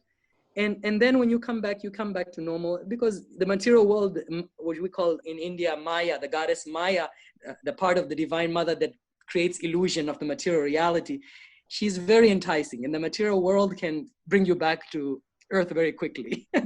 And within 2 weeks, you usually normal again. But the end result, when you attain liberation, or you come close to attaining liberation, you are in that state almost all the time. You experience everything as purity. You are enjoying life. You don't even worry about liberation at that point. You don't worry about samsara or nirvana or any of this stuff. Samsara becomes nirvana. The earth becomes heaven. The earth becomes liberation. How would somebody, let's say, just an everyday girl like me, right, who's looking for Yes. something deeper, and she's hearing about Tantra and especially to be an Aghori, what are some steps that she can take towards that? Well, first you can start doing some reading. There's many English books now on Tantra, both Hindu Tantra and Buddhist Tantra. I would recommend you read the books of Robert Svoboda. He lived in India for many years and studied under Aghori named Vimalananda. And he wrote a series of books on Aghora. One of his first book is called Aghora at the Left Hand of God. And then he also wrote books on Ayurveda, and other things too. Jyotisha, which is Hindu astrology. He also has some nice videos on YouTube too. He actually teaches Tantra, not personally as a guru, but just as a teacher. He's a good person if you're a Westerner, since he speaks the language. If you go to India, a lot of times there might be a language barrier. There are many sects of Aghoris, but the oldest sect is from the Nath tradition. And there is 12 main sects in the Nath tradition. Not all of them do Aghori practices. Some do very right-handed tantric practices and yogic practices like meditation, hatha yoga, things like that. But in the Nath tradition, there is a subsect of Aghoris. A lot of times they won't call themselves Aghori, they'll call themselves Ogre. Ogre means somebody who is easily pleased. Now, in the Nath tradition, there's two main initiations. You're either half initiated or fully initiated. Ogres, half initiated, that means they don't have to give up things like worldly life. They can go be a lay person and still practice the practices. While a fully initiated Nath becomes a complete renunciant and lives in the monasteries and gives up sex and things like that. The fully initiated ones wear big earrings in their ears. They're called darshani. They're not a householder like myself. And myself, I'm an ogre, which means I'm a householder yogi. Kind of like in Tibetan practice, you got your monks, and then you got your sorcerer called, I think they're called Ngakpa. And Aghoris are kind of similar to that, the ogres. And within the ogres, there are a lot of people, the Aghoris choose to remain ogres most of the time, except sometimes some ogres decide to become full initiated Nath monks and become a Nath yogi as well as an Aghori. A lot of Aghoris won't call themselves Aghori, they'll call themselves ogres, which means easily pleased. Shiva has several faces, and his southern-facing face, which is associated with the element of fire, is called Aghor.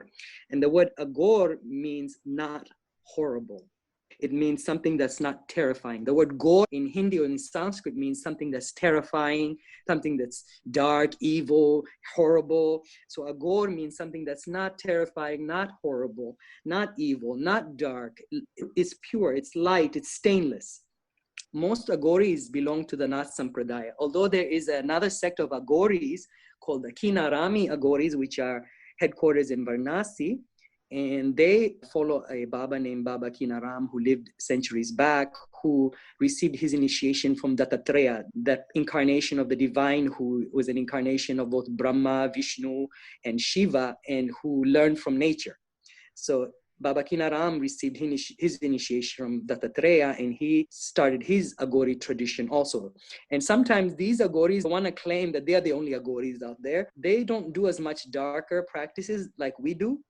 They do a lot of charity work. They have a nice ashram in Sonoma, California, and they have the one in India, in Varanasi. And I've been to their ashram in India. They're very nice. They do have also skulls. A lot of them will choose to carry a coconut instead of a skull because they don't want to be associated with that. And they might do more of the mental practices rather than the physical practices. So that's the other Kinarami Aghori sect.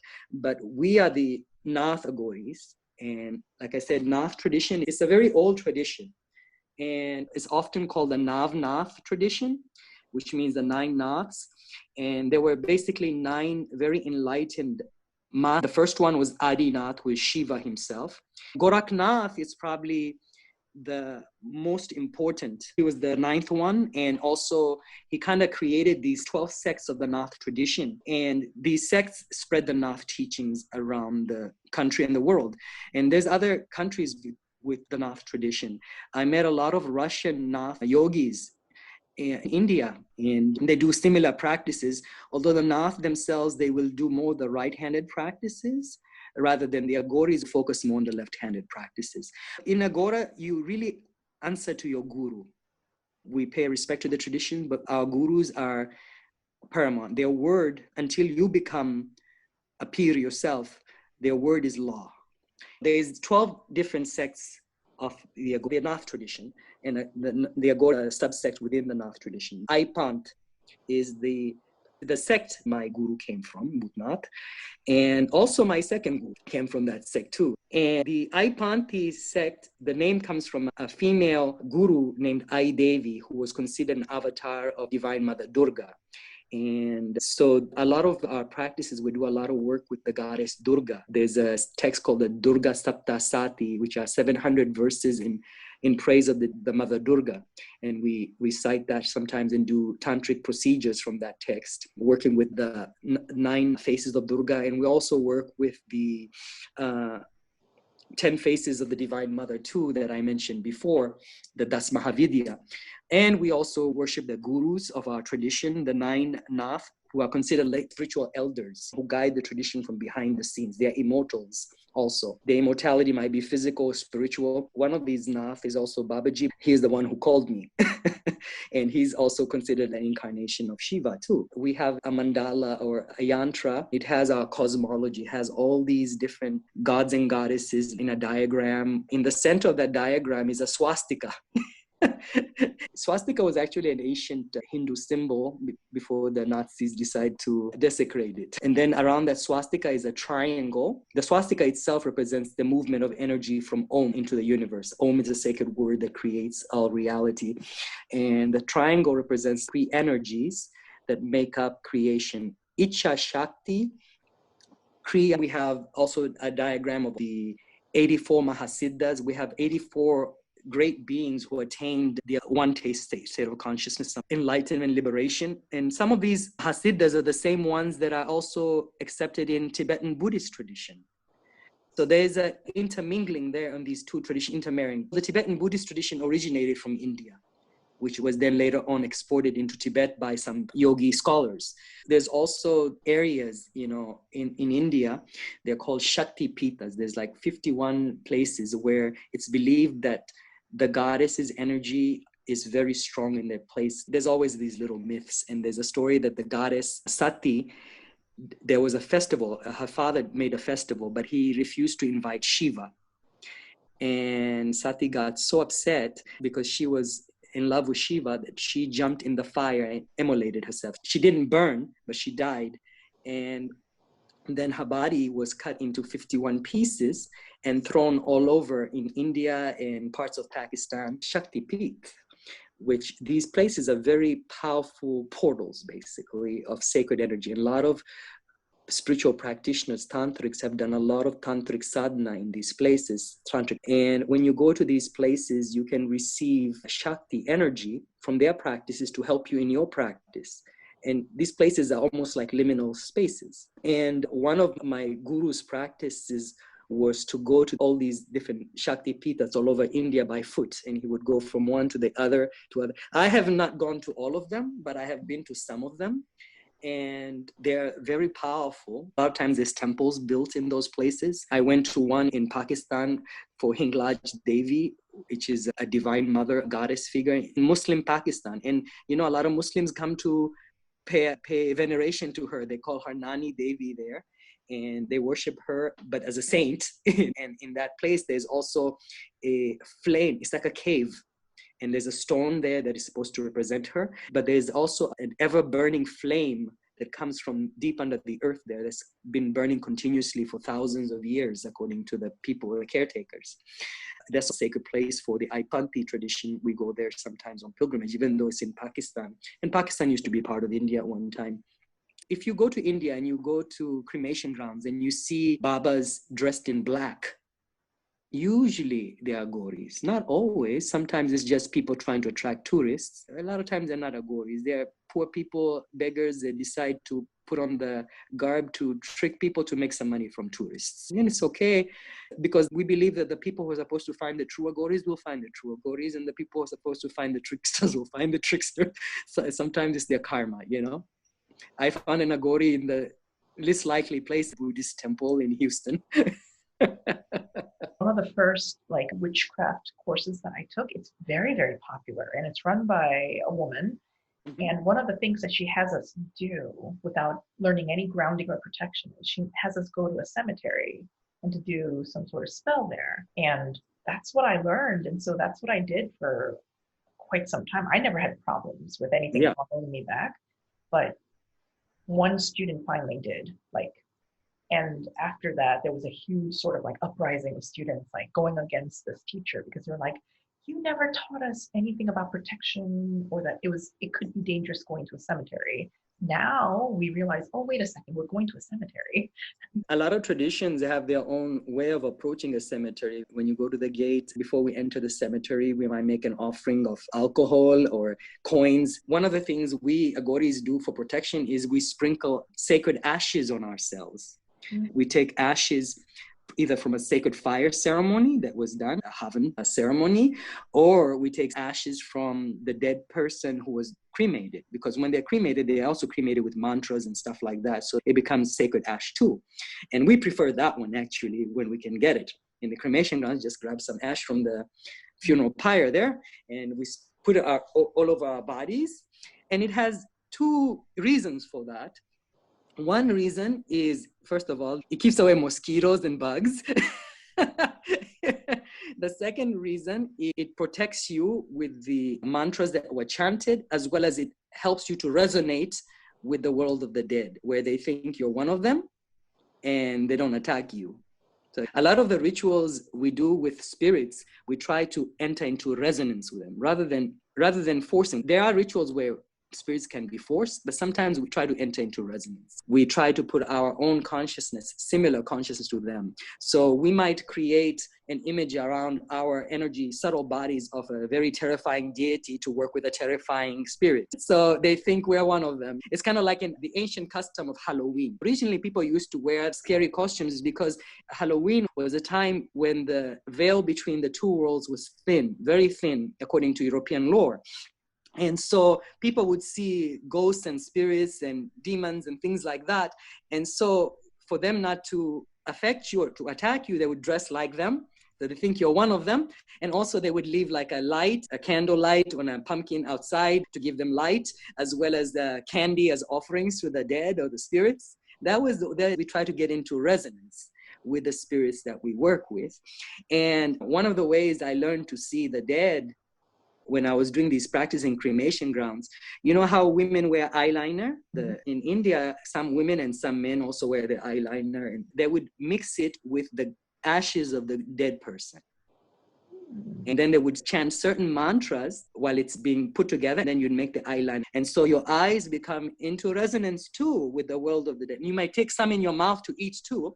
And so you enter into this resonance with the spirit of the dead as well as the world of the dead that way. And your eyes start opening into the world of the dead and you start seeing them. I wear a lot of makeup, so that actually makes a lot of sense. It's the same thing when we're working with lower spirits. We have something in the Aghora tradition called avishkara, which means like you allow a spirit or a deity to ride you, kind of like in voodoo.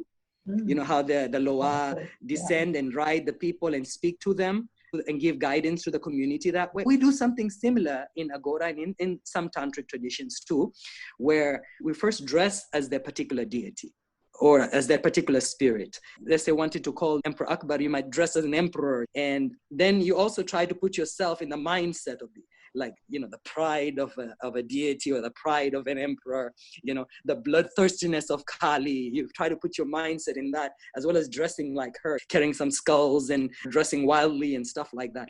And then we do certain mantras to invoke the deity into our body and allow the deity to speak through us. When the deity comes within, we kind of disappear for a little while and we enter into this very blissful state. And the deity comes and speaks to us. A lot of times we might not remember what happened. And somebody might have to tell us what happened and not just show. They can do miraculous things. They can take a knife and stab their body and there's no blood. The wound heals instantly.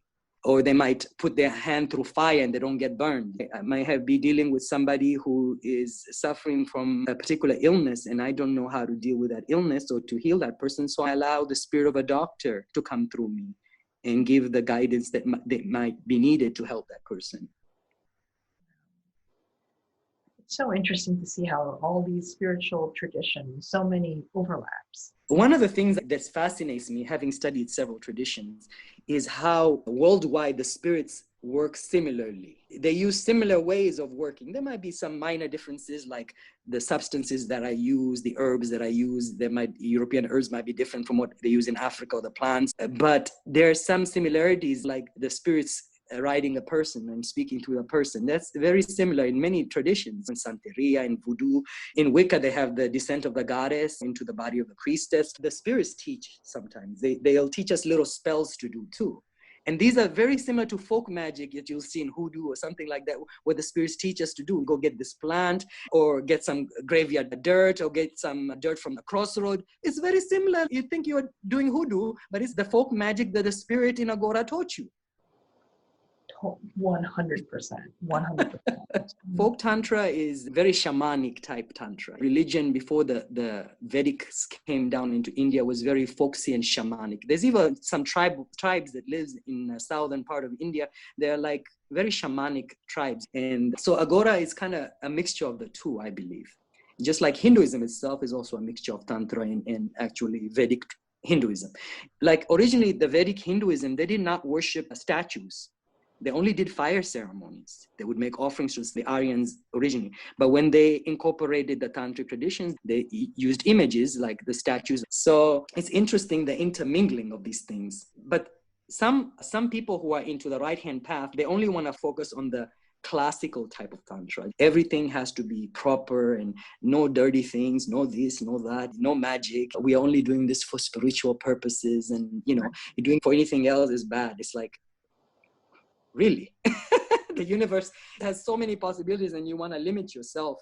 Classical Tantra, it focuses on the invocation of major Hindu deities that are known from the Vedas or from some major Tantras. While folk Tantrikas, they might work with deities or the deities of snakes, the Nagas. In my tradition, we work a lot with the Manasa Devi. Manasa Devi is a female Naga. Naga are like a serpentine race that are demigods. They're not full gods. They're another race, and they can take the form of snakes, cobras, which brings the shades of Hecate with some of the snake figures. We might have an image of a snake that we offer puja to, or we may take a cactus, one of those long cactuses that looks like a long snake, and we might make offerings to that. Like I have one outside my door, and I make offerings to Manasa Devi every day and work with her. She's a regional deity, not worshipped by most Hindus. She's considered like a bastard child of Shiva. That Shiva had an affair with some other woman other than his wife and had this child and was rejected, Manasa. And Manasa gets easily pleased by the most simple of worship, Even a flower makes her happy because she felt like she was mistreated by her stepmother, Shiva. So we work with some of these folk regional deities that are not common in classical Hinduism. There's many regional Kalis.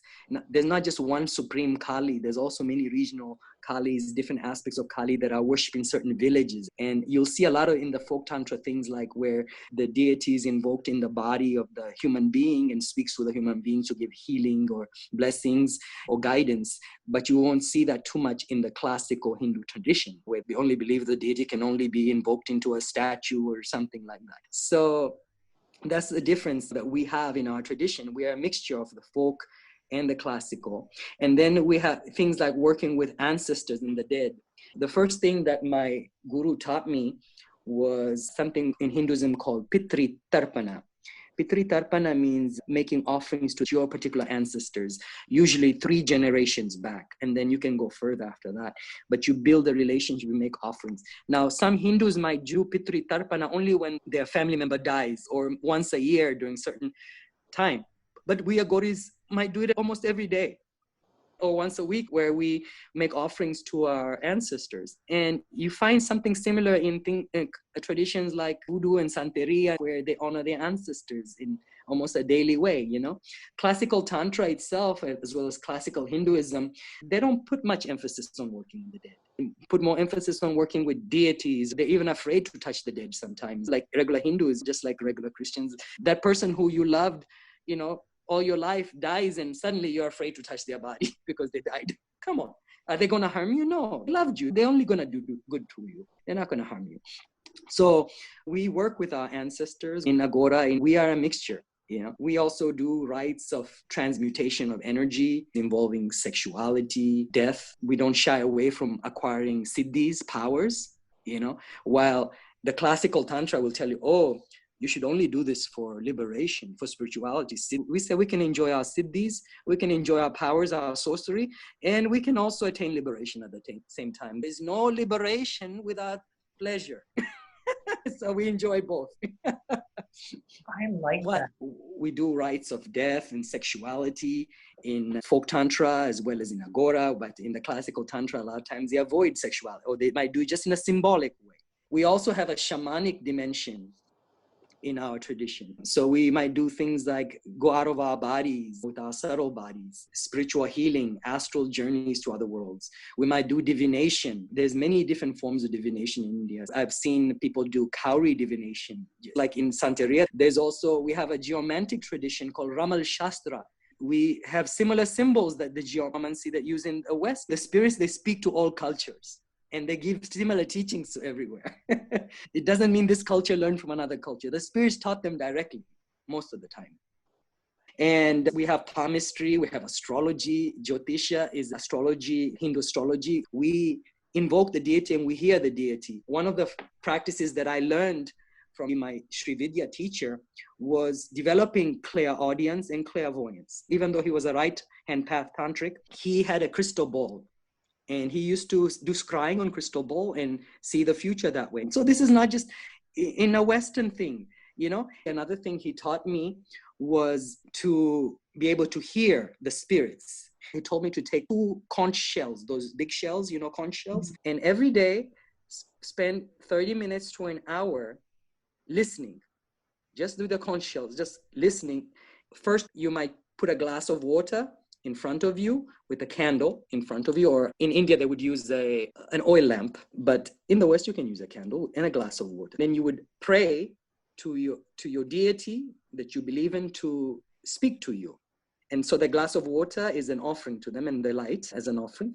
And you'd put the conch shells on your ear and sit quietly and listen for half an hour to an hour. And at first, you'll just hear the sounds of the winds as it moves in the conch shell. And then suddenly you start hearing more subtle sounds. You can hear the sounds of things like birds, nature, bells. And then later on, you start hearing the voices of spirits. So you might do this daily for a period of several months. I still do this from time to time. And this is how I developed the ability to hear spirits. I told you first about putting the ashes in the eyes from the dead person. And also the tratak, focusing one-pointedness on a flame. Or sometimes we'd focus on what are called tattvas. Tattvas, Golden Dawn, they took some of these tattvas teachings from India and put them in their tradition. The earth element is symbolized by a yellow square. The water element is symbolized by a silver moon, crescent moon. The air element is symbolized by a blue circle. The fire element is symbolized by a red triangle. And the ether or a space element is symbolized by a purple or dark blue egg. I would make big posters of them and put them on my wall, and I'd sit looking on the wall and focus on them. I will stare at them until my eyes start watering a little bit, and then I would close my eyes and I will see the after image. And then I will see the after image expanding and becoming like a doorway. And then mentally stepping through the doorway into the other side. So I will enter the realm of fire and meet the fire elementals, the fire spirits, the fire gods. And the same thing with the earth element, the water element. You know, these are techniques. And it's interesting, the Hermetic Order of the Golden Dawn, where they got this technique, I don't know. I'm sure it was probably Theosophy, which got a lot of Eastern teaching. But the techniques are the same that we use. You know, some of these techniques. The other way he taught me to develop clairvoyance was to look in a mirror. He told me mirror was very good for me. and I would put either a oil lamp or a candle on each side of yourself and just look in the mirror and do your mantras while you stare in your eyes in the mirror. And I started doing my mantras that way, and I would just spend, sometimes half an hour, an hour, whatever, doing my mantras every day. And he said you should do it every day when you do this practice, because it takes time to build this energy to be able to develop the clairvoyance. And after a while, I started seeing my face starting to change a little bit. I started seeing my aura, like the little faint outlines of my aura on the mirror reflection. In the dark, when you're doing with a candlelight, on a big size mirror where you can see. I started feeling like I'm entering into these different dimensions. Then later on, I started seeing my past lives as my faces turned into the faces of my past life faces, as I'm accessing my causal body memories. So these are all things, these are exercises that are practiced by some tantrics also to develop their psychic ability. Then there's nothing wrong with that in our tradition. It's okay to have siddhis. Unlike some other yogic tradition, they say, oh, ignore the siddhis, they're a trap. Yeah, they can be a trap, but they can also be something that can help you in the world too, that can help you in your spiritual practice. Because if I can see the spirits, the deities that I'm working with, it'll be easier for me to communicate with them, to know what they want me to do, or if I can hear them or see them, The problem with Western magic that I see a lot of people, they proceed blindly.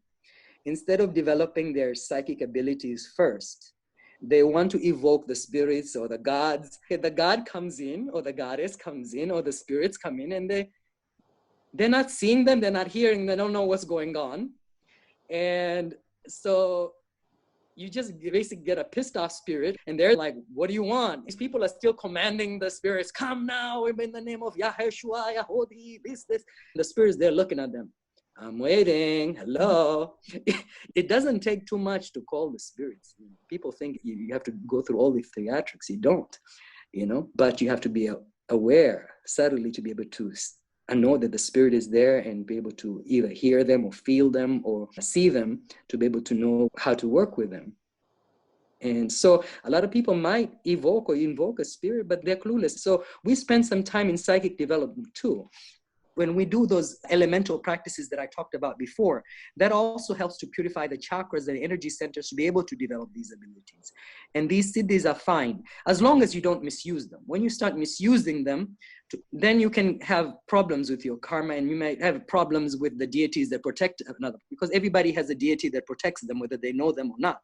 And so you try to cause harm to that person, that deity might get mad at you, and then you got psychic warfare with that deity. So we try to cause as little harm as possible. But sometimes we play too.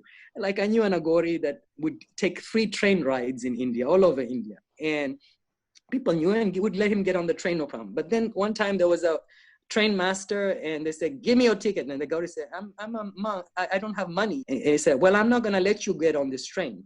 You're gonna have to find some money or something to get a ticket, because you're not getting on here. Well, that Aghori stepped outside the train, and the train would not move. The conductor tried anything, it would not move. And then they realized maybe there's something with this holy man, and they apologized to him and said, you can get on the train. That train started and moved. So, you have to be very careful to insult a holy man. The beings that protect him might do. Like, in the Hecate course, there's a retinue of spirits, the Medusas or whoever, protect. And so even if the person doesn't do it, let's say you direct negative energy to that person or try to curse that person might not do anything back, but the protecting spirits are there, the guardians, they might decide to fuck you up. Now, some deities we may approach as mother, because mother will only give you good things. It won't give you bad things. It will not harm you, unless she wants to just punish you a little bit. Like Kali sometimes might be more like one of those strict mothers, but mother always does what's best. So the way the bhava, the mental state we approach the deity also may be different. We may approach the deity as your wife or your lover, as an equal. And so that deity, when you approach that way, might give you things that a mother might not give you, because the mother won't give you things that will harm you. But the spouse or the lover might. We might approach the deity as your child too. And sometimes there are some deities which come to us as children. Like one of the 10 forms of the Divine Mother is called Tripura Sundari, which is a very beautiful goddess, a very loving goddess who brings wealth and prosperity. And she's the queen of the 3 worlds.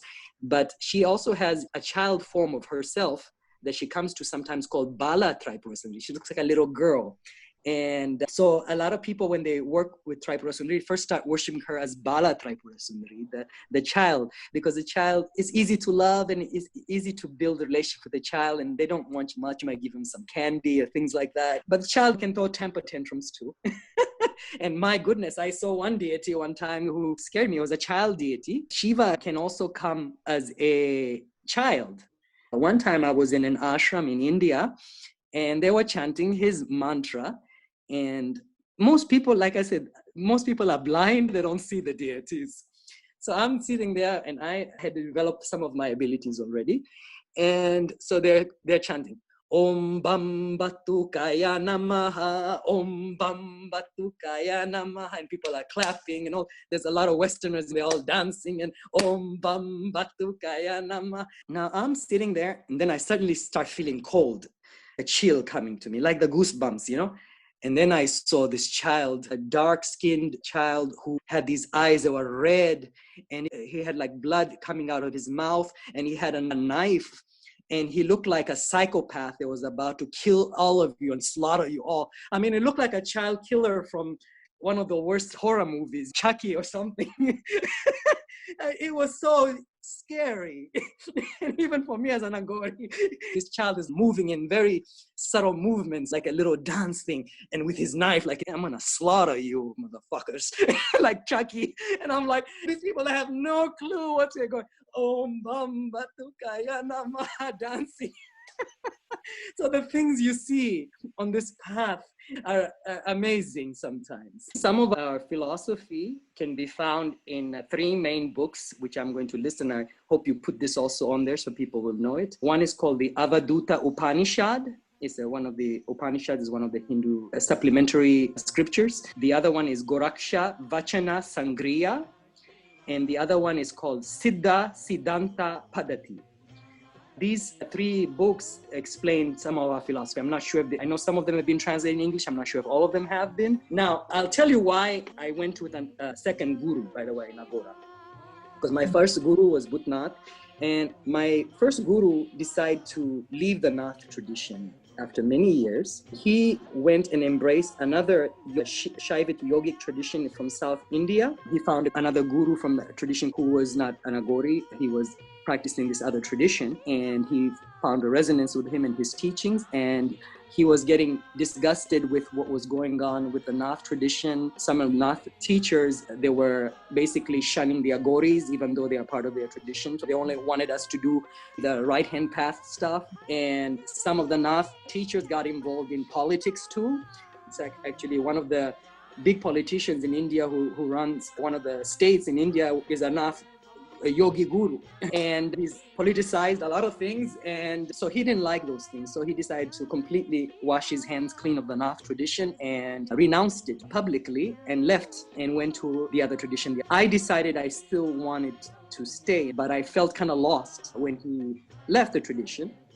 So I took a trip to India, and I spent some time in India going to different sacred places. And at a place called Kamakhya in Assam, I met Ramesh Nath, who's actually an Aghori who has the earrings, you know? So he is an Aghori who became a complete renunciant and a full Nath too. So, but he continued to do his Aghori practices too. And I told him my conundrum with my guru, and I felt like I was now like an abandoned child. I didn't have a guide in that tradition. And he said, well, I'll take you and give you the completion practices that your guru hasn't given you, which included the sexual practices, which I hadn't learned from my first guru. Some sexual practices are similar to Neo-Tantra practices, but some are very different because we do actually invoke the divine into the bodies of the people, which Neo-Tantra usually dismisses or doesn't do it. And we also learn things like Joli Mudra. But Joli Mudra is the ability to absorb Shakti energy from the vagina of the woman into yourself. If you do it just a woman without invoking the goddess into her, you could actually absorb her vital energy, and she could get weaker and you could get stronger. You could live longer and she could die sooner. But if you invoke the goddess within her, then when you absorb the Shakti from the goddess herself, and you become energized, you can live longer, you can use that Shakti for other things. You know, some gurus do something called Shakti Pitas, where they touch the head of a student and give them a spiritual experience. Or they might take a peacock feathers and bonk them on the head and give them a spiritual experience. In Siddha Yoga, they used to do a lot of that. But if a guru just does that with their own Shakti, they'll run out of Shakti sooner or later.